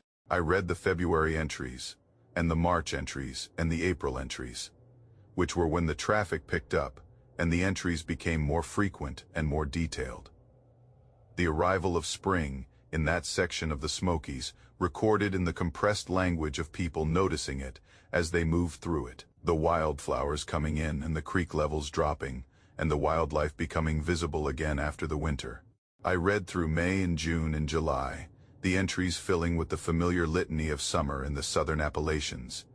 The heat, the afternoon thunderstorms, the humidity that extracts a toll from every uphill mile. I was reading with the enjoyment I always bring to this, the pleasure of the accumulated record, And I was also making my food on my camp stove and eating it while I read. And the shelter was going dark around me in the way that shelters go dark when you've been too absorbed to notice the light leaving. The crossed-out entry was in the middle of August. I almost missed it. The entries around it were normal. A couple from Georgia who'd done the loop in 4 days and were effusive about the views from the high ridge. A solo hiker from Ohio who'd had a bear encounter a mile south of the shelter and described it with the cheerful humor of someone who'd been frightened and was now safely past the being frightened part. The crossed-out entry sat between 2 ordinary entries and looked, at first glance, like a page that had been used and then rejected, a false start. Someone who'd written something and then decided against it, and struck it out before writing a proper entry elsewhere in the log. It wasn't until I looked at it directly that I understood the striking.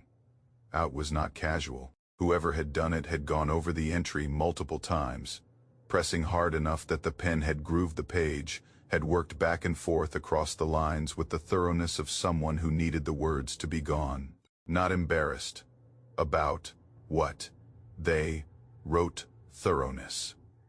Determined thoroughness. The thoroughness of someone who had decided that what they had written should not be available to whoever came next. I held the notebook up toward the opening of the shelter and the last gray light coming through it. The indentation the pen had left in the page was a different kind of record from the ink. Negative rather than positive. The words preserved in impression rather than in mark. I tilted the page until the raking light caught the indentations and threw them into relief. And I read what I could read. The entry was dated in early August, no specific day noted. It began with the standard information: trail conditions, miles covered, weather, the notation of having arrived at the shelter alone, and finding it empty. Then it changed. The middle portion of the entry described an encounter on the trail 2 miles south of the shelter, in a section I'd walked that afternoon. A descent through dense hemlock forest where the trail ran close to a creek. The writer described becoming aware of a person in the tree line to the left of the trail. Not on the trail, in the trees, paralleling the trail, keeping pace. The writer had stopped and addressed the figure directly. No response. Had started walking again and heard the figure resume its movement in the trees alongside the trail.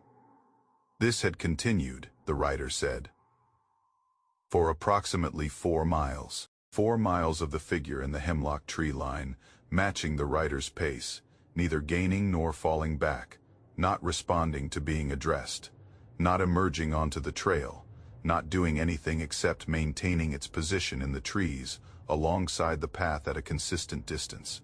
The last line of the entry was the one that had been crossed out most thoroughly, worked over more times than the rest. The impression in the page so deep in some places that the paper had nearly given way. I tilted and angled and squinted at it in the failing light, and assembled what I could assemble from what remained. It was a name. The writer had written down the name of whoever had been in the trees. I want to be precise about this because the precision matters. It was not the writer's name. The entry had begun with the writer's name in the upper right corner, the way entries often do. And that name was intact and legible. The name at the bottom of the crossed-out entry was different. A different name, written in a hand that was more deliberate than the rest of the entry, as if the writer had wanted it exact, had wanted the letters correct and the spelling certain, and then had crossed it out with a violence that was disproportionate to anything I could imagine motivating it. Unless what motivated it was fear of the name being seen by whoever came next. I could make out most of it. Not all. The first name was clear enough that I'm certain of it. The last name I have 2 versions of, depending on how I interpret 2 of the middle letters. And I'm not going to give either version here because I have no way of knowing what giving it would mean or who it would reach.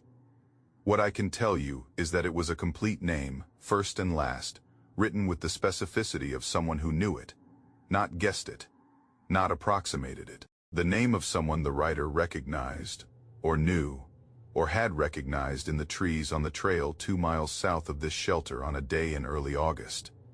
I put the notebook down. I put it down on the bunk beside me and I looked at it for a while, and then I looked at the shelter opening, and the dark that had completed itself outside while I'd been reading. The hemlock forest was invisible now. The trees absorbed into the dark in the way that hemlocks absorb dark particularly well, their dense lower branches coming down close to the ground and creating a solid wall of shadow that the eye can't penetrate. The trail south of the shelter, the trail I'd walked that afternoon through the descent, along the creek, through exactly that kind of hemlock forest, was 2 miles behind me, and was in that darkness, and I could not see it, and I could not see what was alongside it. I sat with the notebook and thought about the 4 miles, about someone walking a trail in August and becoming aware of a figure in the tree line that kept pace for 4 miles without responding to being addressed, about the writer returning to the shelter and writing it down, writing all of it down including the name, and then crossing it out with such force and repetition that it had nearly destroyed the page. The crossing out was the thing I kept returning to. You cross something out because you don't want it read. The writer had not torn the page out, had not removed the entry from the record entirely, which they could have done. They had left it there legible in its illegibility, the impression of the words in the paper, a record of what they had written and then tried to take back. I thought about why you would write a name and then not want it read. I thought about the difference between recording an experience and leaving evidence of one. I thought about someone who might come to this shelter after the writer, and who might, if they read the name, be in a position to do something with it.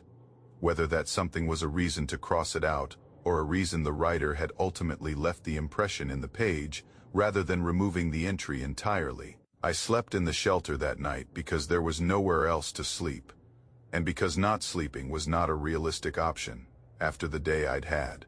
I slept with my headlamp on the bunk beside me, and I woke twice.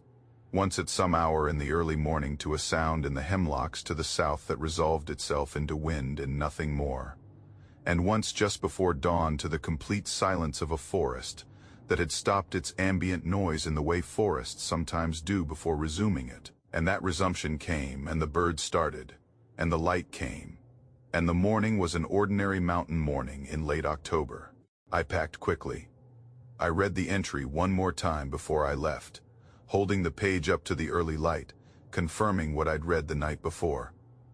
The name was still there in its impression, still legible in the way that things are legible when they've been made by pressure rather than by ink.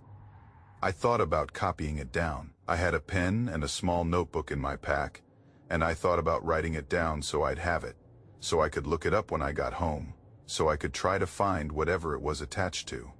I didn't. I'm not sure I can fully explain why, except that the person who had written it and then crossed it out had made a decision that I found myself inclined to respect, in the way that you sometimes respect a decision you don't fully understand when the person who made it had more information than you do. They had been on that trail. They had seen what was in the trees. They had known the name and then decided the name should not be in the log, and had tried to take it back, and had not quite managed it, and had left the shelter anyway, and left the impression in the page, and whatever the decision meant. They had made it with full knowledge of what they were deciding. I hiked out that day in 7 hours and reached the trailhead before dark and drove home without stopping.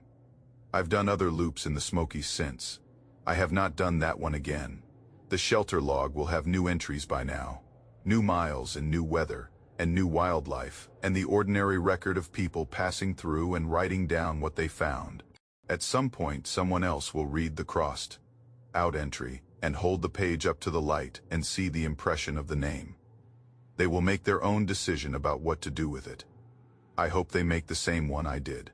I think I hope that. I'm not entirely certain because there is a version of me that wishes I had written it down, that wants to know what a name in a trail log connected to a figure in the trees for 4 miles adds up to when you follow it to its source. But there is another version of me, the one that walked out of that shelter in the early morning, and put the hemlocks behind him as quickly as his legs would allow, that understands why the writer crossed it out and hopes whoever comes next makes the same calculation and arrives at the same answer. Leave it in the page, leave it in the impression where it landed. Some names are not ours to carry out of the forest. Some names belong to where they were written. In the dark, in a shelter in the hemlocks, in the record of a place that keeps its own accounts and does not require our help with the keeping. I reached the shelter on the third day, later than I'd planned, in the particular state of mind that develops when a trail has been harder than the map suggested, and your body has been doing the arithmetic of that discrepancy for the last 2 hours. Not depleted, I want to be precise about this, but recalibrated, operating with the focused efficiency of someone who has used more than they budgeted and is managing carefully what remains. The light was already going. When the shelter came into view through the trees, that late October light that starts its retreat in the mid-afternoon and means business about it, and the sight of the structure through the hemlocks produced the specific relief that only a shelter at the end of a long day can produce. Something that is almost physical, a loosening in the chest that you don't notice is tight until it releases. The shelter was empty. I'd hoped for that and half expected it, given the late season timing and the remote position of this particular structure on the loop. Not the kind of shelter that draws casual overnighters, not close enough to any trailhead to serve as a first-night destination for weekend trips. The kind of shelter that people reach because they're doing the full loop, and by October, most people have finished their full loops and gone back to their ordinary lives.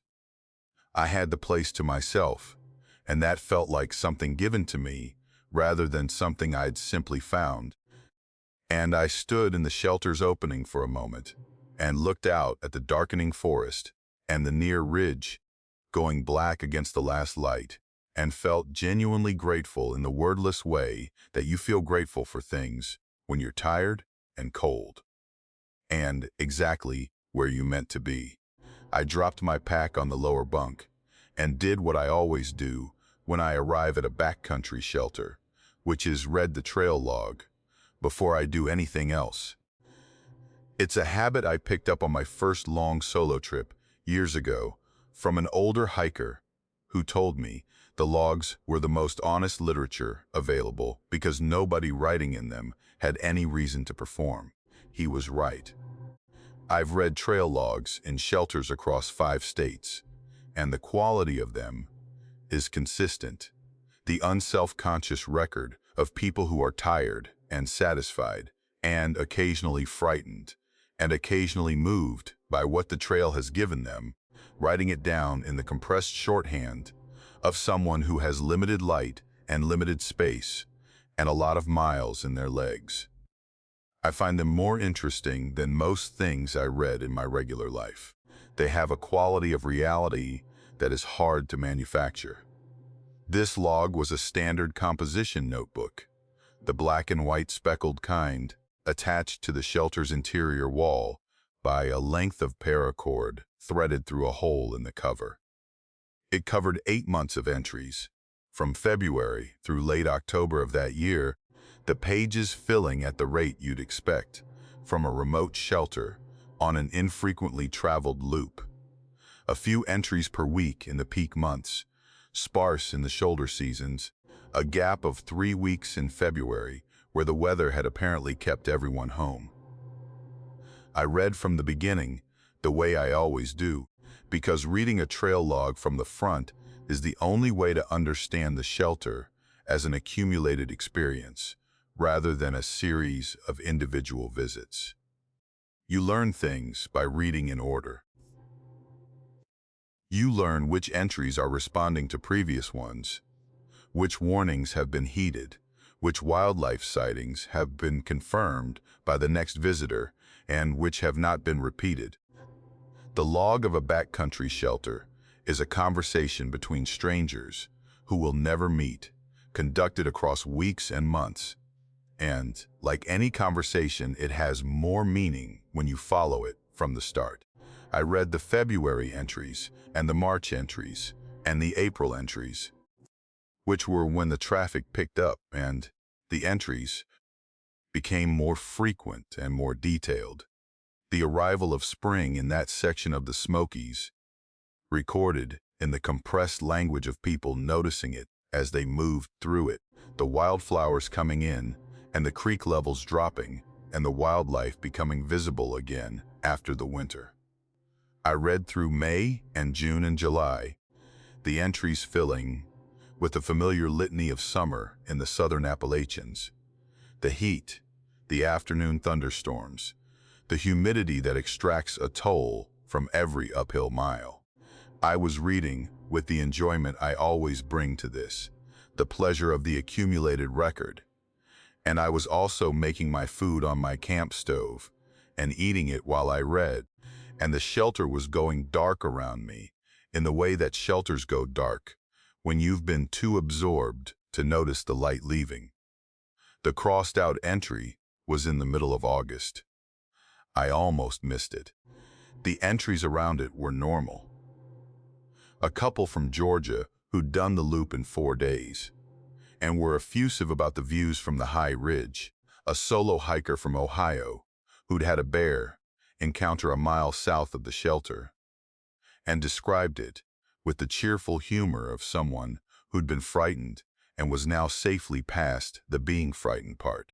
The crossed-out entry sat between two ordinary entries and looked, at first glance, like a page that had been used and then rejected.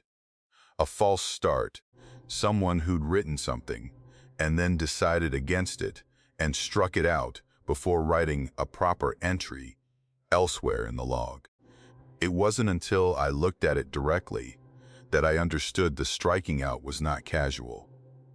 Whoever had done it had gone over the entry multiple times, pressing hard enough that the pen had grooved the page, had worked back and forth across the lines with the thoroughness of someone who needed the words to be gone. Not embarrassed about what they wrote, thoroughness. Determined thoroughness. The thoroughness of someone who had decided that what they had written should not be available to whoever came next. I held the notebook up toward the opening of the shelter and the last gray light coming through it.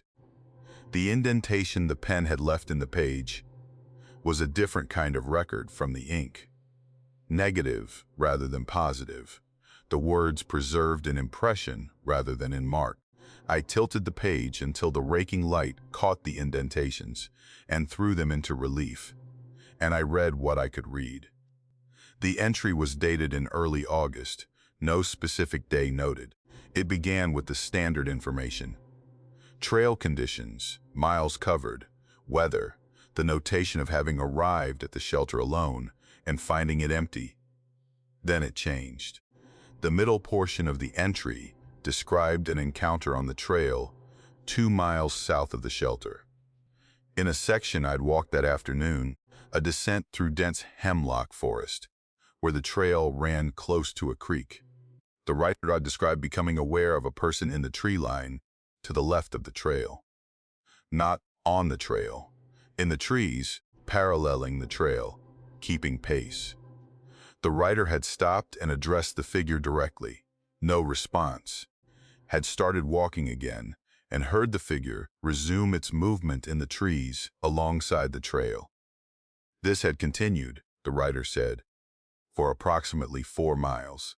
4 miles of the figure in the hemlock tree line, matching the writer's pace, neither gaining nor falling back.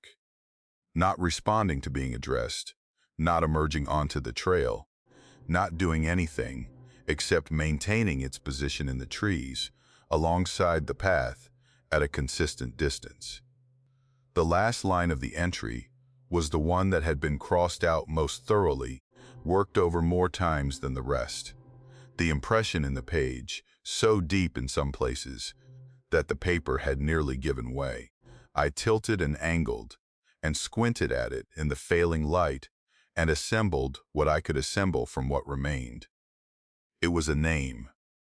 The writer had written down the name of whoever had been in the trees. I want to be precise about this because the precision matters. It was not the writer's name. The entry had begun with the writer's name in the upper right corner, the way entries often do, and that name was intact and legible. The name at the bottom of the crossed-out entry was different. A different name, written in a hand that was more deliberate than the rest of the entry, as if the writer had wanted it exact, had wanted the letters correct, and the spelling certain, and then had crossed it out with a violence that was disproportionate to anything I could imagine motivating it. Unless what motivated it was fear of the name being seen by whoever came next. I could make out most of it, not all. The first name was clear enough that I'm certain of it. The last name I have two versions of, depending on how I interpret two of the middle letters, and I'm not going to give either version here, because I have no way of knowing what giving it would mean or who it would reach. What I can tell you is that it was a complete name, first and last, written with the specificity of someone who knew it, not guessed it, not approximated it. The name of someone the writer recognized or knew, or had recognized in the trees on the trail 2 miles south of this shelter, on a day in early August. I put the notebook down. I put it down on the bunk beside me, and I looked at it for a while. And then I looked at the shelter opening and the dark that had completed itself outside while I'd been reading. The hemlock forest was invisible now, the trees absorbed into the dark, in the way that hemlocks absorb dark particularly well, their dense lower branches coming down close to the ground and creating a solid wall of shadow that the eye can't penetrate. The trail south of the shelter, the trail I'd walked that afternoon through the descent, along the creek, through exactly that kind of hemlock forest, was 2 miles behind me and was in that darkness, and I could not see it, and I could not see what was alongside it. I sat with the notebook and thought about the 4 miles, about someone walking a trail in August and becoming aware of a figure in the tree line that kept pace for 4 miles without responding to being addressed, about the writer returning to the shelter and writing it down, writing all of it down including the name, and then crossing it out with such force and repetition that it had nearly destroyed the page. The crossing out was the thing I kept returning to. You cross something out because you don't want it read. The writer had not torn the page out, had not removed the entry from the record entirely, which they could have done. They had left it there, legible in its illegibility, the impression of the words in the paper, a record of what they had written and then tried to take back. I thought about why you would write a name and then not want it read. I thought about the difference between recording an experience and leaving evidence of one. I thought about someone who might come to this shelter after the writer, and who might, if they read the name, be in a position to do something with it. Whether that something was a reason to cross it out, or a reason the writer had ultimately left the impression in the page rather than removing the entry entirely. I slept in the shelter that night because there was nowhere else to sleep, and because not sleeping was not a realistic option after the day I'd had. I slept with my headlamp on the bunk beside me, and I woke twice. Once at some hour in the early morning to a sound in the hemlocks to the south that resolved itself into wind, and nothing more, and once just before dawn to the complete silence of a forest that had stopped its ambient noise in the way. Forests sometimes do before resuming it, and that resumption came, and the birds started, and the light came, and the morning was an ordinary mountain morning in late October. I packed quickly. I read the entry one more time before I left, holding the page up to the early light, confirming what I'd read the night before. The name was still there in its impression, still legible, in the way that things are legible when they've been made by pressure rather than by ink. I thought about copying it down. I had a pen and a small notebook in my pack, and I thought about writing it down so I'd have it, so I could look it up when I got home, so I could try to find whatever it was attached to. I didn't. I'm not sure I can fully explain why, except that the person who had written it and then crossed it out had made a decision that I found myself inclined to respect, in the way that you sometimes respect a decision you don't fully understand when the person who made it had more information than you do. They had been on that trail. They had seen what was in the trees. They had known the name, and then decided the name should not be in the log, and had tried to take it back, and had not quite managed it, and had left the shelter anyway, and left the impression in the page. And whatever the decision meant, they had made it with full knowledge of what they were deciding. I hiked out that day in 7 hours and reached the trailhead before dark, and drove home without stopping. I've done other loops in the Smokies since. I have not done that one again. The shelter log will have new entries by now. New miles, and new weather, and new wildlife, and the ordinary record of people passing through and writing down what they found. At some point, someone else will read the crossed-out entry and hold the page up to the light and see the impression of the name. They will make their own decision about what to do with it. I hope they make the same one I did. I think I hope that. I'm not entirely certain, because there is a version of me that wishes I had written it down, that wants to know what a name in a trail log connected to a figure in the trees for 4 miles adds up to when you follow it to its source. But there is another version of me, the one that walked out of that shelter in the early morning and put the hemlocks behind him as quickly as his legs would allow, that understands why the writer crossed it out and hopes whoever comes next makes the same calculation and arrives at the same answer. Leave it in the page. Leave it in the impression where it landed. Some names are not ours to carry out of the forest.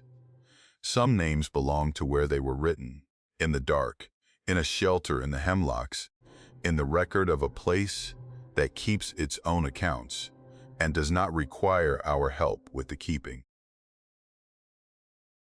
The question itself wasn't what alarmed me.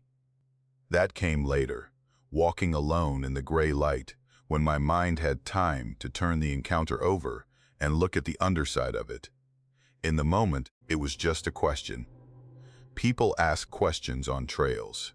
That's part of the unspoken code of backcountry hiking. The small exchanges between strangers that serve a purpose and then evaporate, leaving you alone again with the sound of your own boots and the wind moving through the high places. You give somebody trail conditions, they give you a landmark. You part ways. Nobody lingers. Nobody asks for more than they need. I was day hiking a section of trail in the Allegheny Highlands, the kind of country where the ridges fold over on themselves and the trees grow close enough that even at noon the light comes down, filtered and tired. I'd been out since just after dawn. The forecast had called for clear weather, but a low ceiling of cloud had settled in by mid-morning, and the woods had taken on that particular muted quality where sound carries strangely and distances become hard to judge. I remember stopping once to listen to a woodpecker working somewhere off the trail and realizing I couldn't tell if it was 50 yards away or 500. That's the kind of day it was. Sound coming from nowhere. Light without source. I'd been hiking maybe 4 hours when I saw him. He was coming toward me from the opposite direction, and at first, he was just a shape moving between the trunks. The way another hiker always looks before you get close enough to make out details. There's a moment in those encounters before you can see the face where you do a quick automatic assessment. The pack on the shoulders, the gait, the clothing. Most people read as harmless before you even consciously look at them. He read as harmless. Middle-aged man, small day pack, decent boots, a faded jacket that had seen plenty of seasons. He looked like he belonged out there. He looked like any one of 100 men I'd passed on 100 trails over the years. When we reached each other, he stopped, which is normal. You usually nod or say hello in passing, but if there's any reason to talk, you stop. He had the kind of weathered face you see a lot in those mountains, the skin tanned and creased from years of being outside, but there was nothing harsh about him. He smiled, a small polite smile, and we did the exchange. How are the trails ahead? About 3 miles to the gap. Then it gets rocky. Any water sources? One reliable stream about a mile back the way I came. He nodded at each piece of information, the way you do when you're filing it away. Practical things. The kind of conversation you forget by the time you've walked another quarter mile. And then he asked how long I'd been out alone. I want to be clear about what that question sounded like. It didn't sound strange. It didn't sound predatory. It sounded like the kind of thing an experienced hiker asks another experienced hiker, the gentle assessment of fitness and preparation that older outdoorsmen sometimes make when they encounter someone solo.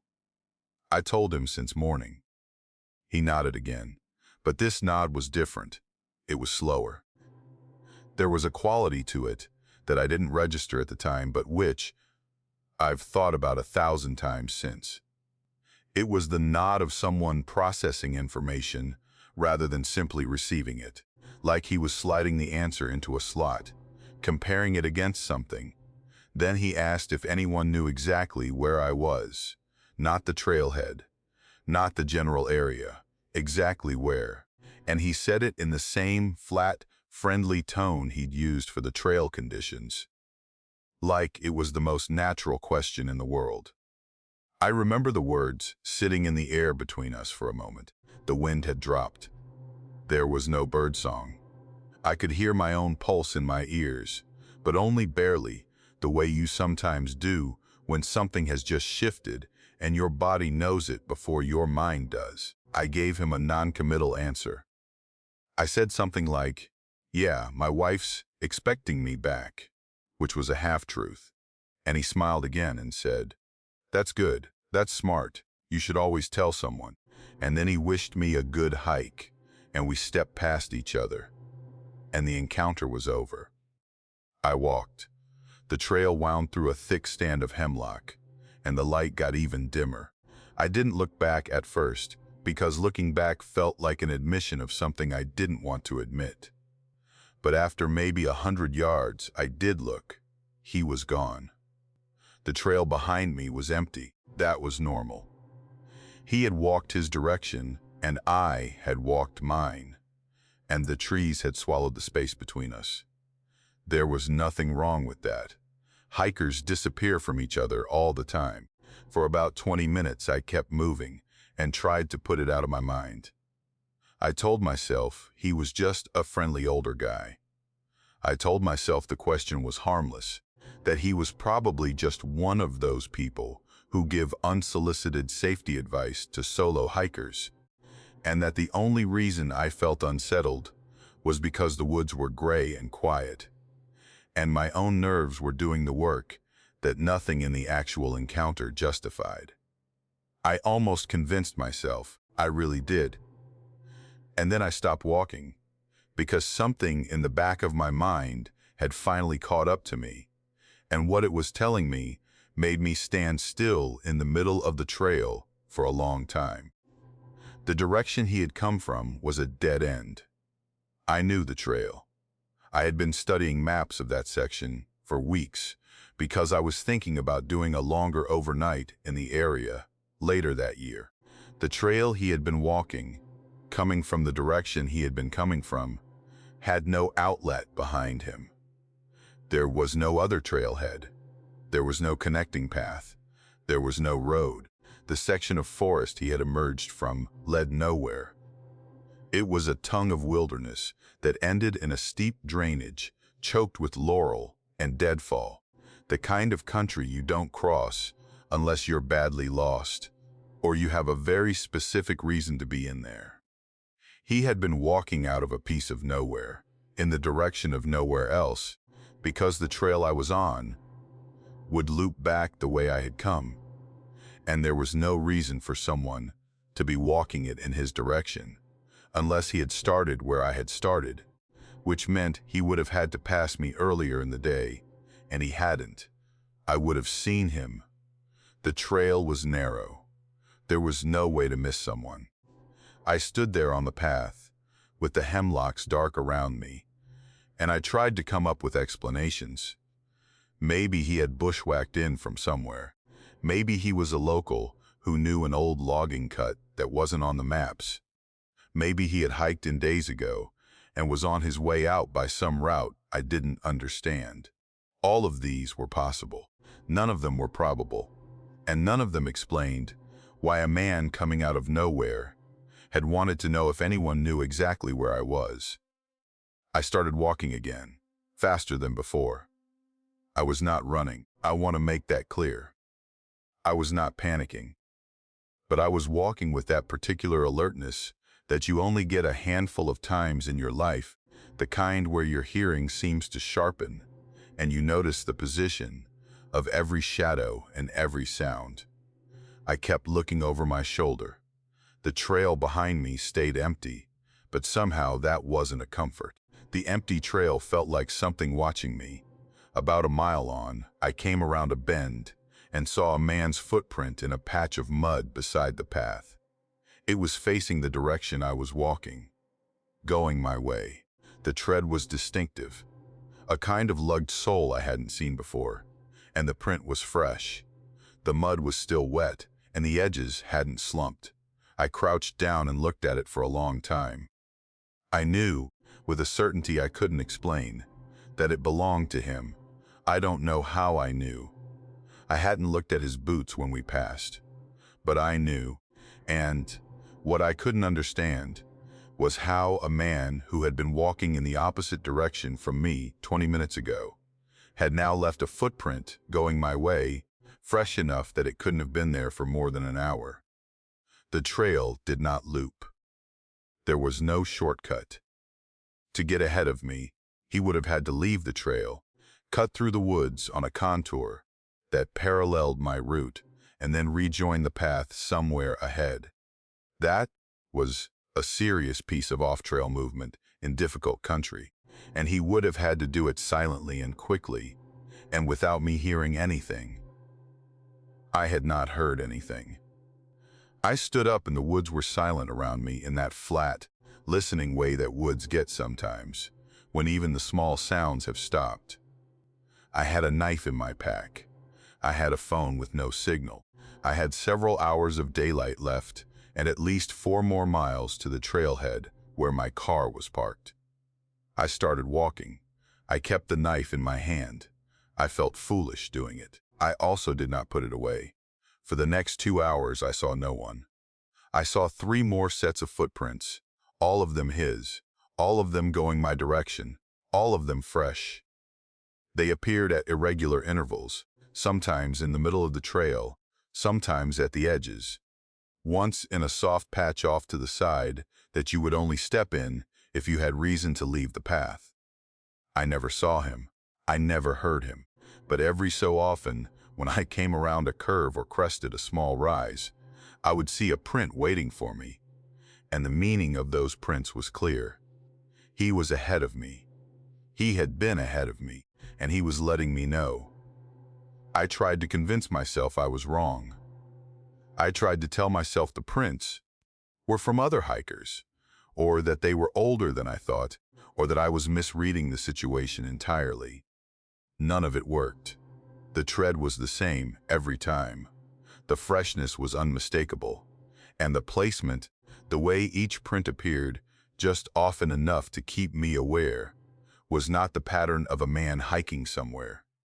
It was the pattern of a man checking on me. The last hour of that hike is the part I don't talk about much. The lights started going. The clouds were still low, and the day had given up early, and the trail dropped into a hollow where the trees grew thick and the air felt close. I could hear the stream that meant I was getting near the trailhead, but I could also hear, or thought I could hear, other things. A branch snapping somewhere off to my right, well off the trail, not close, but not random. Then nothing for a long time. Then a sound from the left, the same kind, the same distance. Whoever was moving out there in the trees was pacing me. He was walking when I walked. He was stopping when I stopped. I tested it twice. I stopped to drink water. The sound stopped. I started again. The sound started. I came out at the trailhead just before full dark. My car was the only one in the gravel lot. There were no other vehicles, which meant there was no other trailhead user, which meant whoever the man was, he hadn't parked there. He hadn't come in the way I had come in. I got into my car and I locked the doors, and I sat there for a few minutes with my hands on the wheel before I trusted myself to drive. The woods around the lot were already dark. I could see nothing in them. I could not stop feeling that something was looking back. I drove home and I told my wife some of it, but not all of it. I went back to that section of trail exactly once, months later, in the company of a friend, in daylight, and I did not feel right the entire time we were out there. I haven't been back since. I still hike.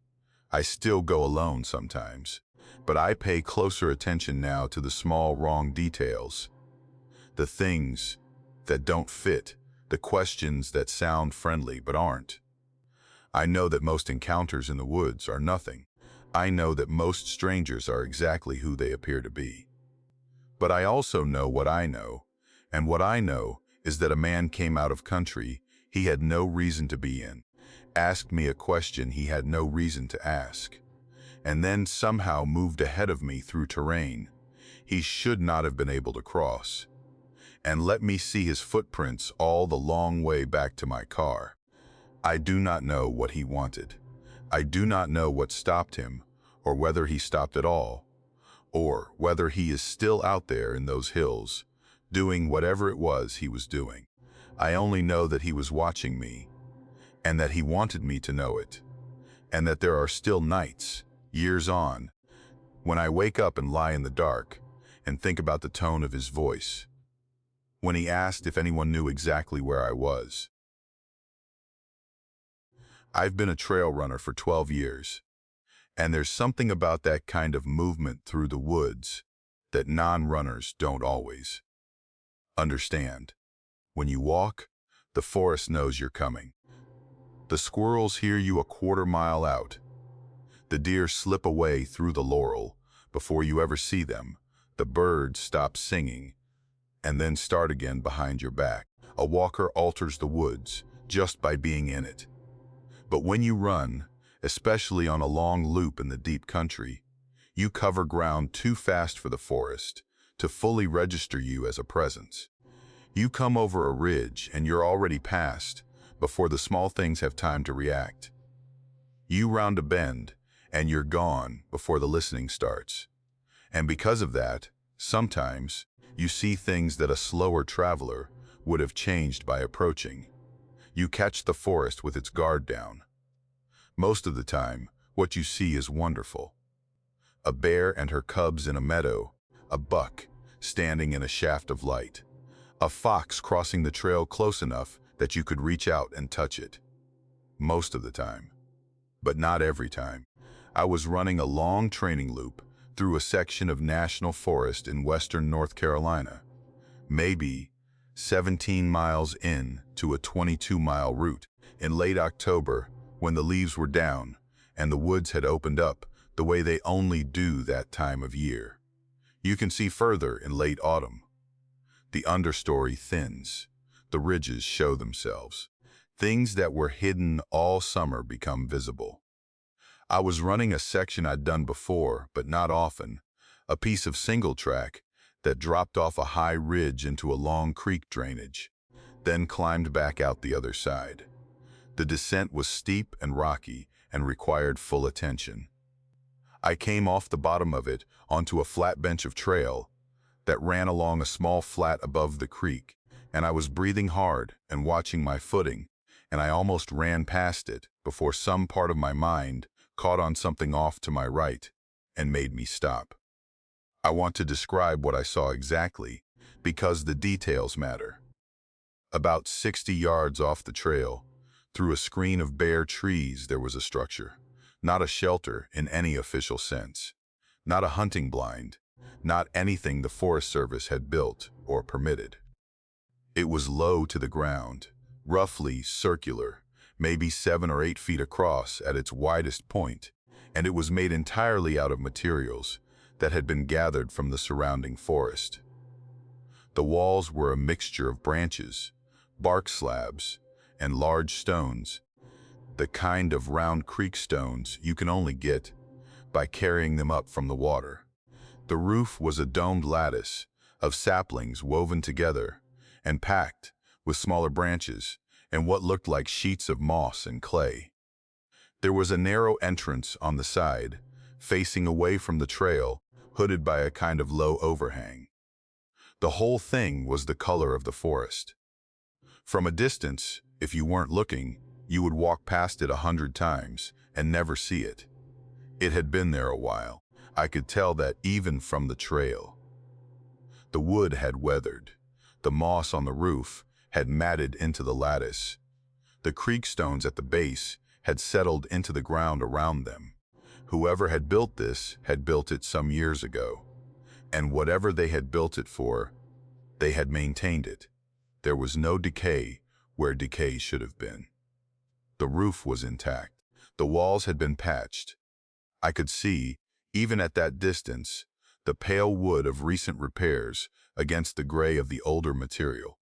And around it, in the small clearing the builder had either made or found, there were other things. I do not want to call them decorations, because that word implies a casualness that wasn't there. They were arrangements. On a flat stone near the entrance, there was a small pile of bones, sorted by size, smallest to largest.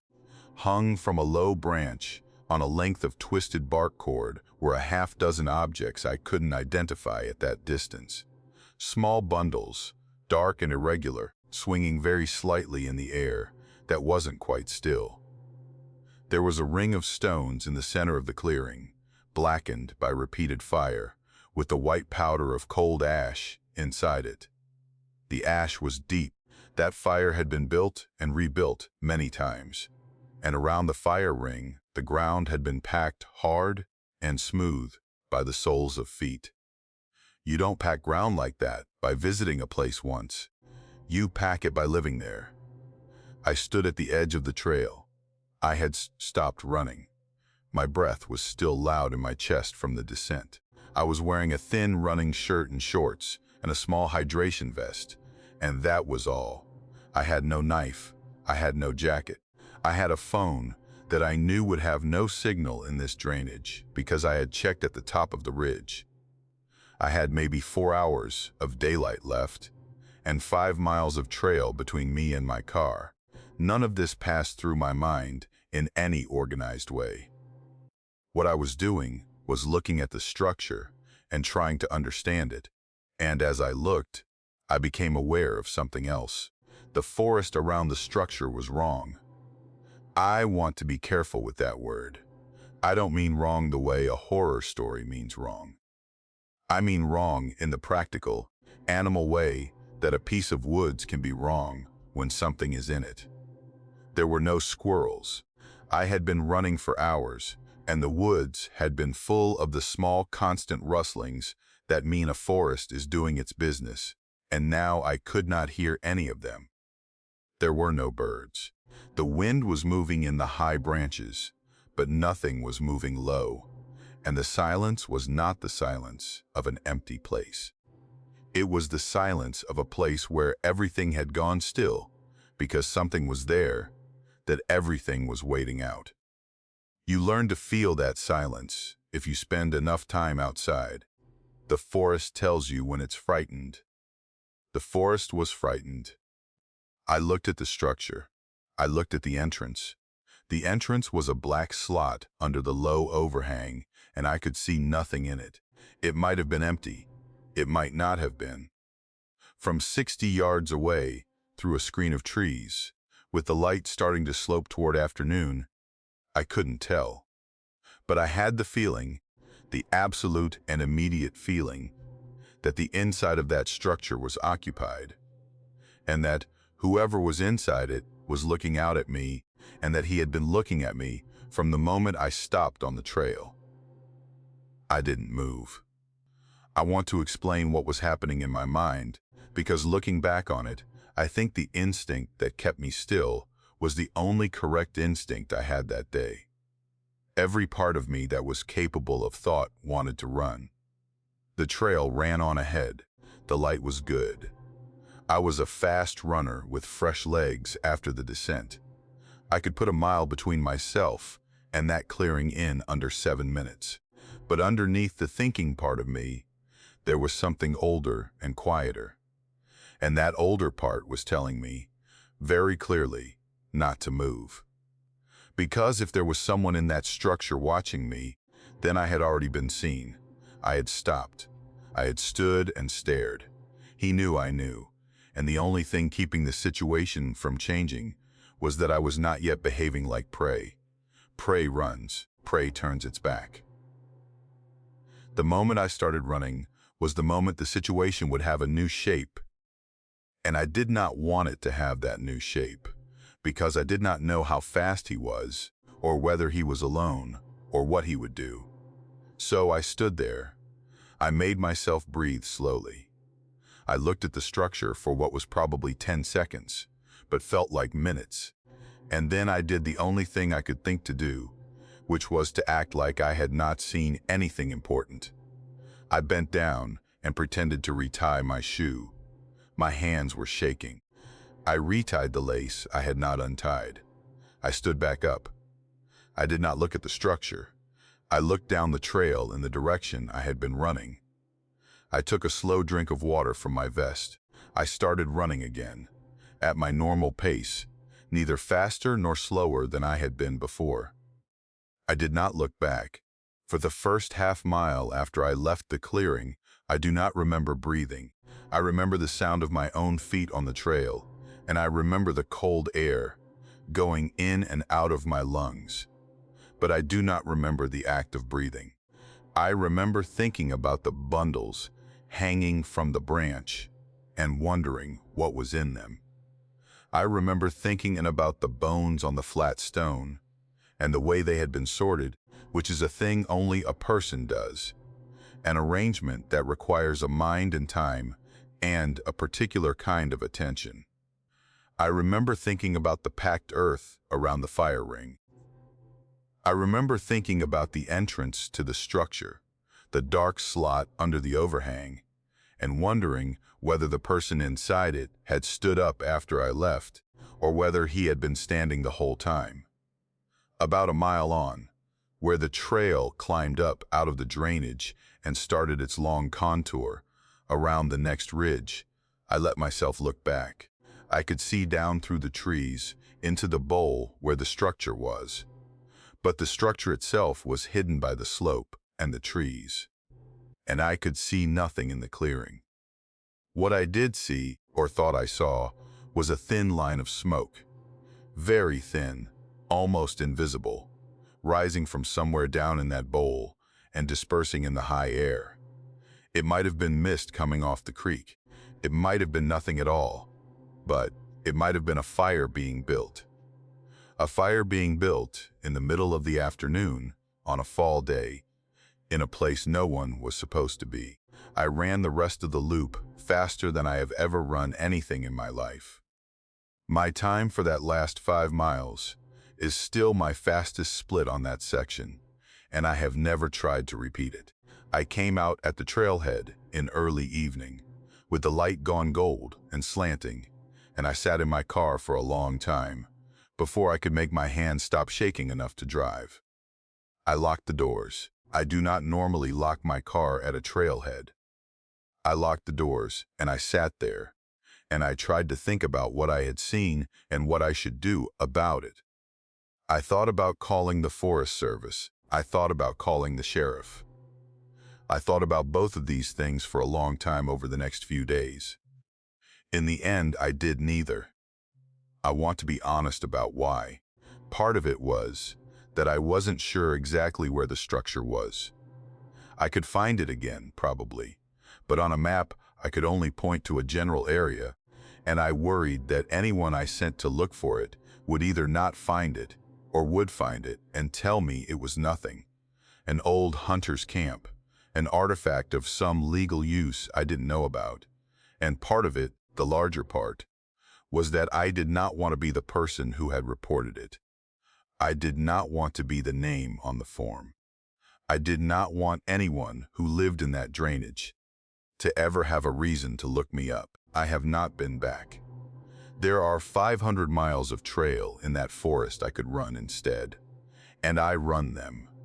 I have a friend who knows the area better than I do, an older guy who's been hiking and hunting in those mountains his whole life. And a year or so after the run, I described it to him in general terms, without saying exactly where. He listened to the whole thing without interrupting, which is not like him. And when I was done, he was quiet for a while, and then he said, "Well, you did the right thing not running." He didn't elaborate. He didn't ask me where it was. He didn't tell me what he thought it had been. He just nodded and changed the subject, and we talked about other things. But I noticed, the next few times we ran together, that he chose the routes, and none of the routes he chose went anywhere near that drainage, and he never suggested they would. I still think about the entrance, the dark slot under the overhang, the way it gave back nothing when I looked at it. I think about the bundles on the branch, the bones on the stone, the packed earth, the depth of the ash. I think about the silence in the trees, and what kind of presence makes a forest go that quiet. I think about the smoke I saw, or thought I saw, after I had already run a mile. I think about how long he had been there before I came along. I think about how long he was there afterward. And the thing that comes back to me most often, the thing I have never quite been able to put down, is the certainty I had at the moment I stopped on the trail. The absolute certainty I have never been able to explain or argue myself out of, that someone inside that structure was looking out at me, and that he saw me see him, and that he chose, for reasons of his own, to let me go. I've thought about the sequencing many times since that October, trying to identify the point at which I should have made a different decision, turned around earlier, stayed at the shelter another night, taken the alternate route out, the longer one that follows the ridge instead of dropping into the hollow. Every time I run the sequence in my head, I arrive at the same conclusion, which is that there was no obvious decision point. There was no moment where the situation announced itself clearly enough that a reasonable person would have acted differently. That's the part that stays with me, more than any single thing that happened. Because if I had to do it over again, with the information I had at the time, I would make every one of the same choices, and that means the same outcome would be waiting at the end of them. I was finishing the third day of a 4-day solo trip in a section of the Pisgah country, the kind of remote loop that doesn't see a lot of foot traffic outside of summer. By October, the leaves were down, and the shelters were mostly empty, and the only people I'd seen in 3 days were a pair of older men coming the other direction on the morning of the second day. They were friendly, careful, the kind of hikers who'd been doing it for decades, and we exchanged the usual information and parted ways. After that, nothing. No prints in the mud at the creek crossings, no fires at the shelters, no voices in the distance, just me in the woods and the sound of my own boots and the wind moving high in the trees that were already empty for the season.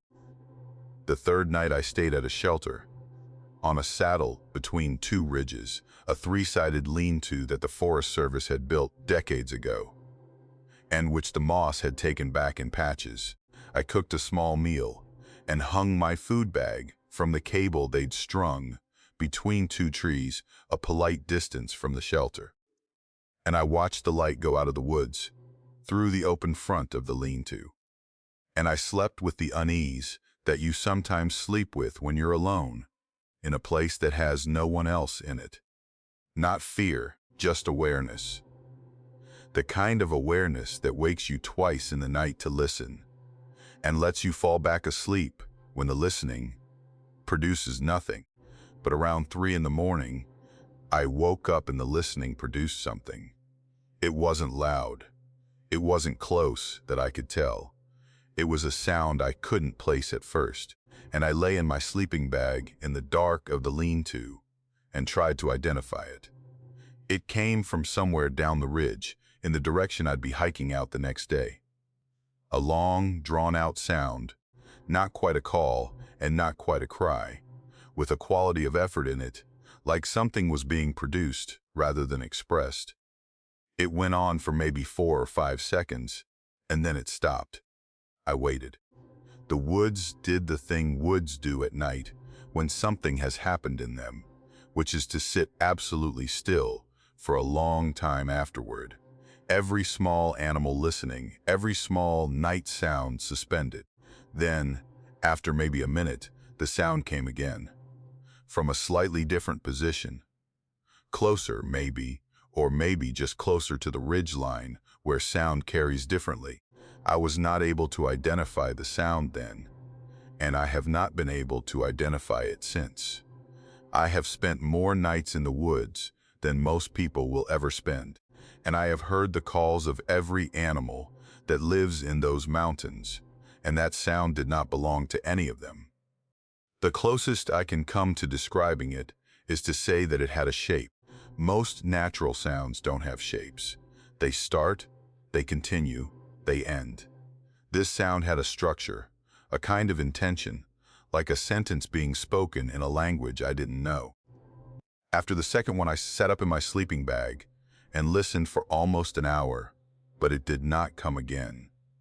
Eventually, I slept. Badly, the kind of half-sleep where the mind never fully lets go of the room. In the morning, I was up before light. I packed quickly. I told myself that I was simply being efficient, that I wanted to make the trailhead by early afternoon so I could drive home and be back by evening. But the truth is that I wanted out of those woods, and I wanted out before the day had time to think about getting away from me. I drank cold coffee from my flask and ate a bar and shouldered my pack and started down the trail in the gray light. And the first half of the day went without incident. I want to describe what the woods felt like that day, because it matters. It wasn't dramatic. The forest looked the way the forest always looks. In late October, the leaves gone, the understory thinned out, the long views opening up between the trunks. But there was a quality to it that I noticed without quite acknowledging, a kind of attentiveness, like the woods were watching their own air. I passed a place where the ground had been recently disturbed, a patch of leaves scuffed and turned in a way that didn't match the way deer or bear move through leaves. I passed a small cairn on the side of the trail that I was almost certain had not been there on the way in. Small stones, 3 of them, stacked on a flat rock just off the path. It might have been nothing. Hikers stack rocks. But it was the kind of small, wrong detail that you notice and don't quite let yourself examine. I crossed a creek around midday and stopped to fill my water. And as I crouched at the bank, I heard, somewhere up the slope on the far side, the snap of a branch breaking. A single snap, not the rustling of an animal moving. A single, deliberate sound, the sound a person makes when they step on a piece of deadfall and the foot comes down hard. I held still at the creek with my filter in the water, and I listened. Nothing followed. No second step, No movement in the leaves. Just the one snap, and then the kind of silence that means whoever made the sound is also holding still, waiting to see if you heard. I filtered my water faster than I should have. I crossed the creek and kept moving. I didn't look up the slope. I told myself the discipline of not looking would communicate something useful, that I wasn't alarmed, that I hadn't registered anything worth registering. I don't know whether that was the right call. I only know I made it.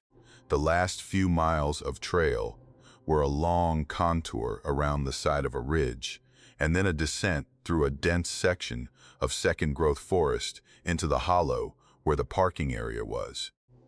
The canopy in that section was thick even in October because the trees were close-grown and young, and the branches knit together overhead in a way that older forest doesn't.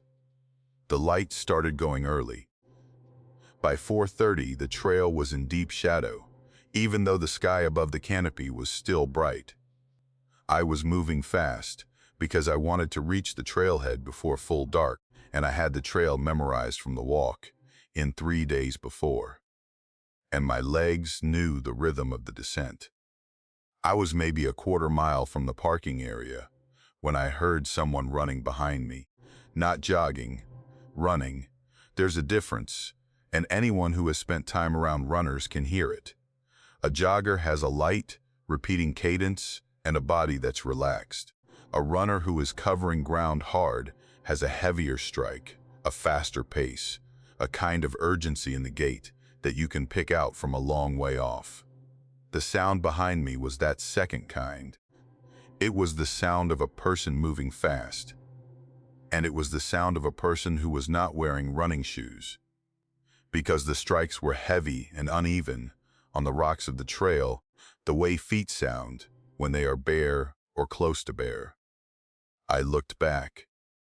The trail behind me was a long descending tunnel through the second growth, mostly straight for the section I could see, maybe 70 yards of visibility, before it bent around a stand of young hemlock. There was no one on it. The trail was empty, and the running sound continued. I could hear it.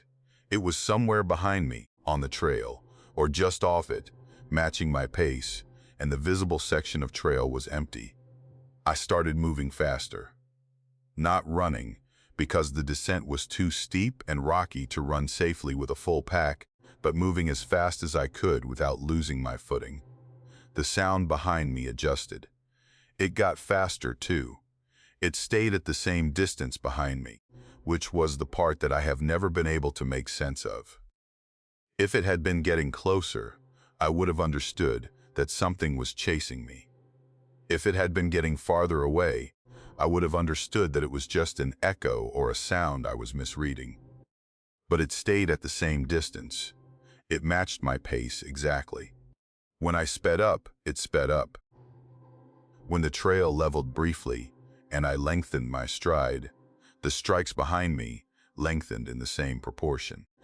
I was being followed by something that did not want to overtake me and did not want to fall behind.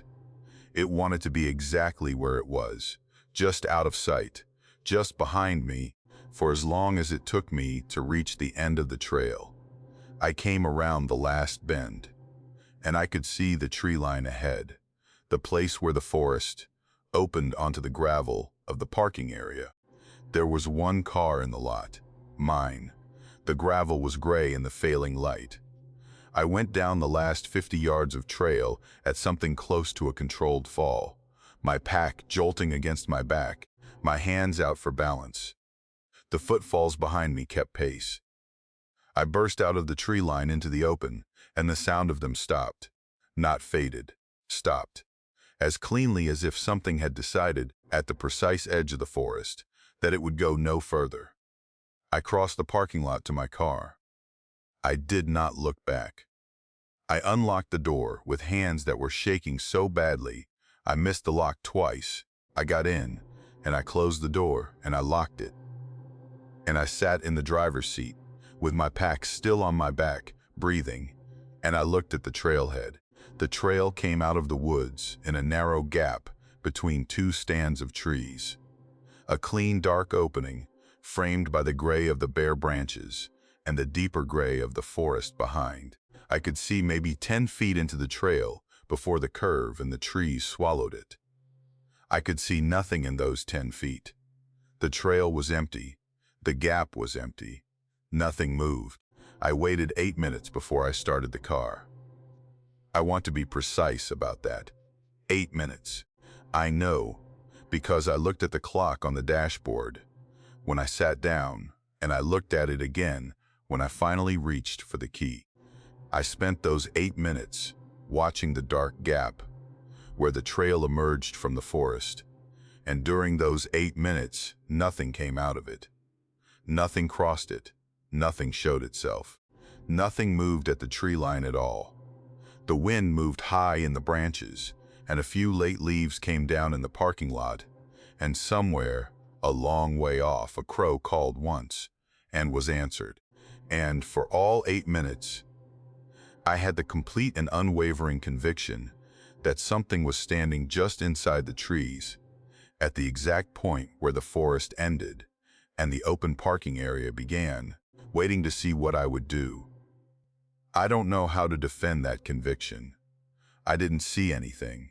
I didn't hear anything. There was no shape in the shadows that I could point to, no flash of movement, no sound. There was nothing to support what I felt, and yet I felt it as completely and as immediately as I have ever felt anything in my life. I felt watched. I felt evaluated. I felt the specific awareness of an intelligence that was looking at me from the cover of the trees. And I felt that the intelligence was deciding something, and I felt that what it was deciding was whether to wait for me to come back or whether to come out now and end the matter while I was alone in a gravel parking lot with the light going and no one to help me. After 8 minutes, I started the car. The headlights came on and threw a wash of yellow light across the tree line, and for a single instant before my eyes adjusted, I thought I saw something move in the gap where the trail came out, a shape pulling back just out of the reach of the light. I don't know if I saw it. I want to believe I didn't. I put the car in gear, and I drove out of that parking lot.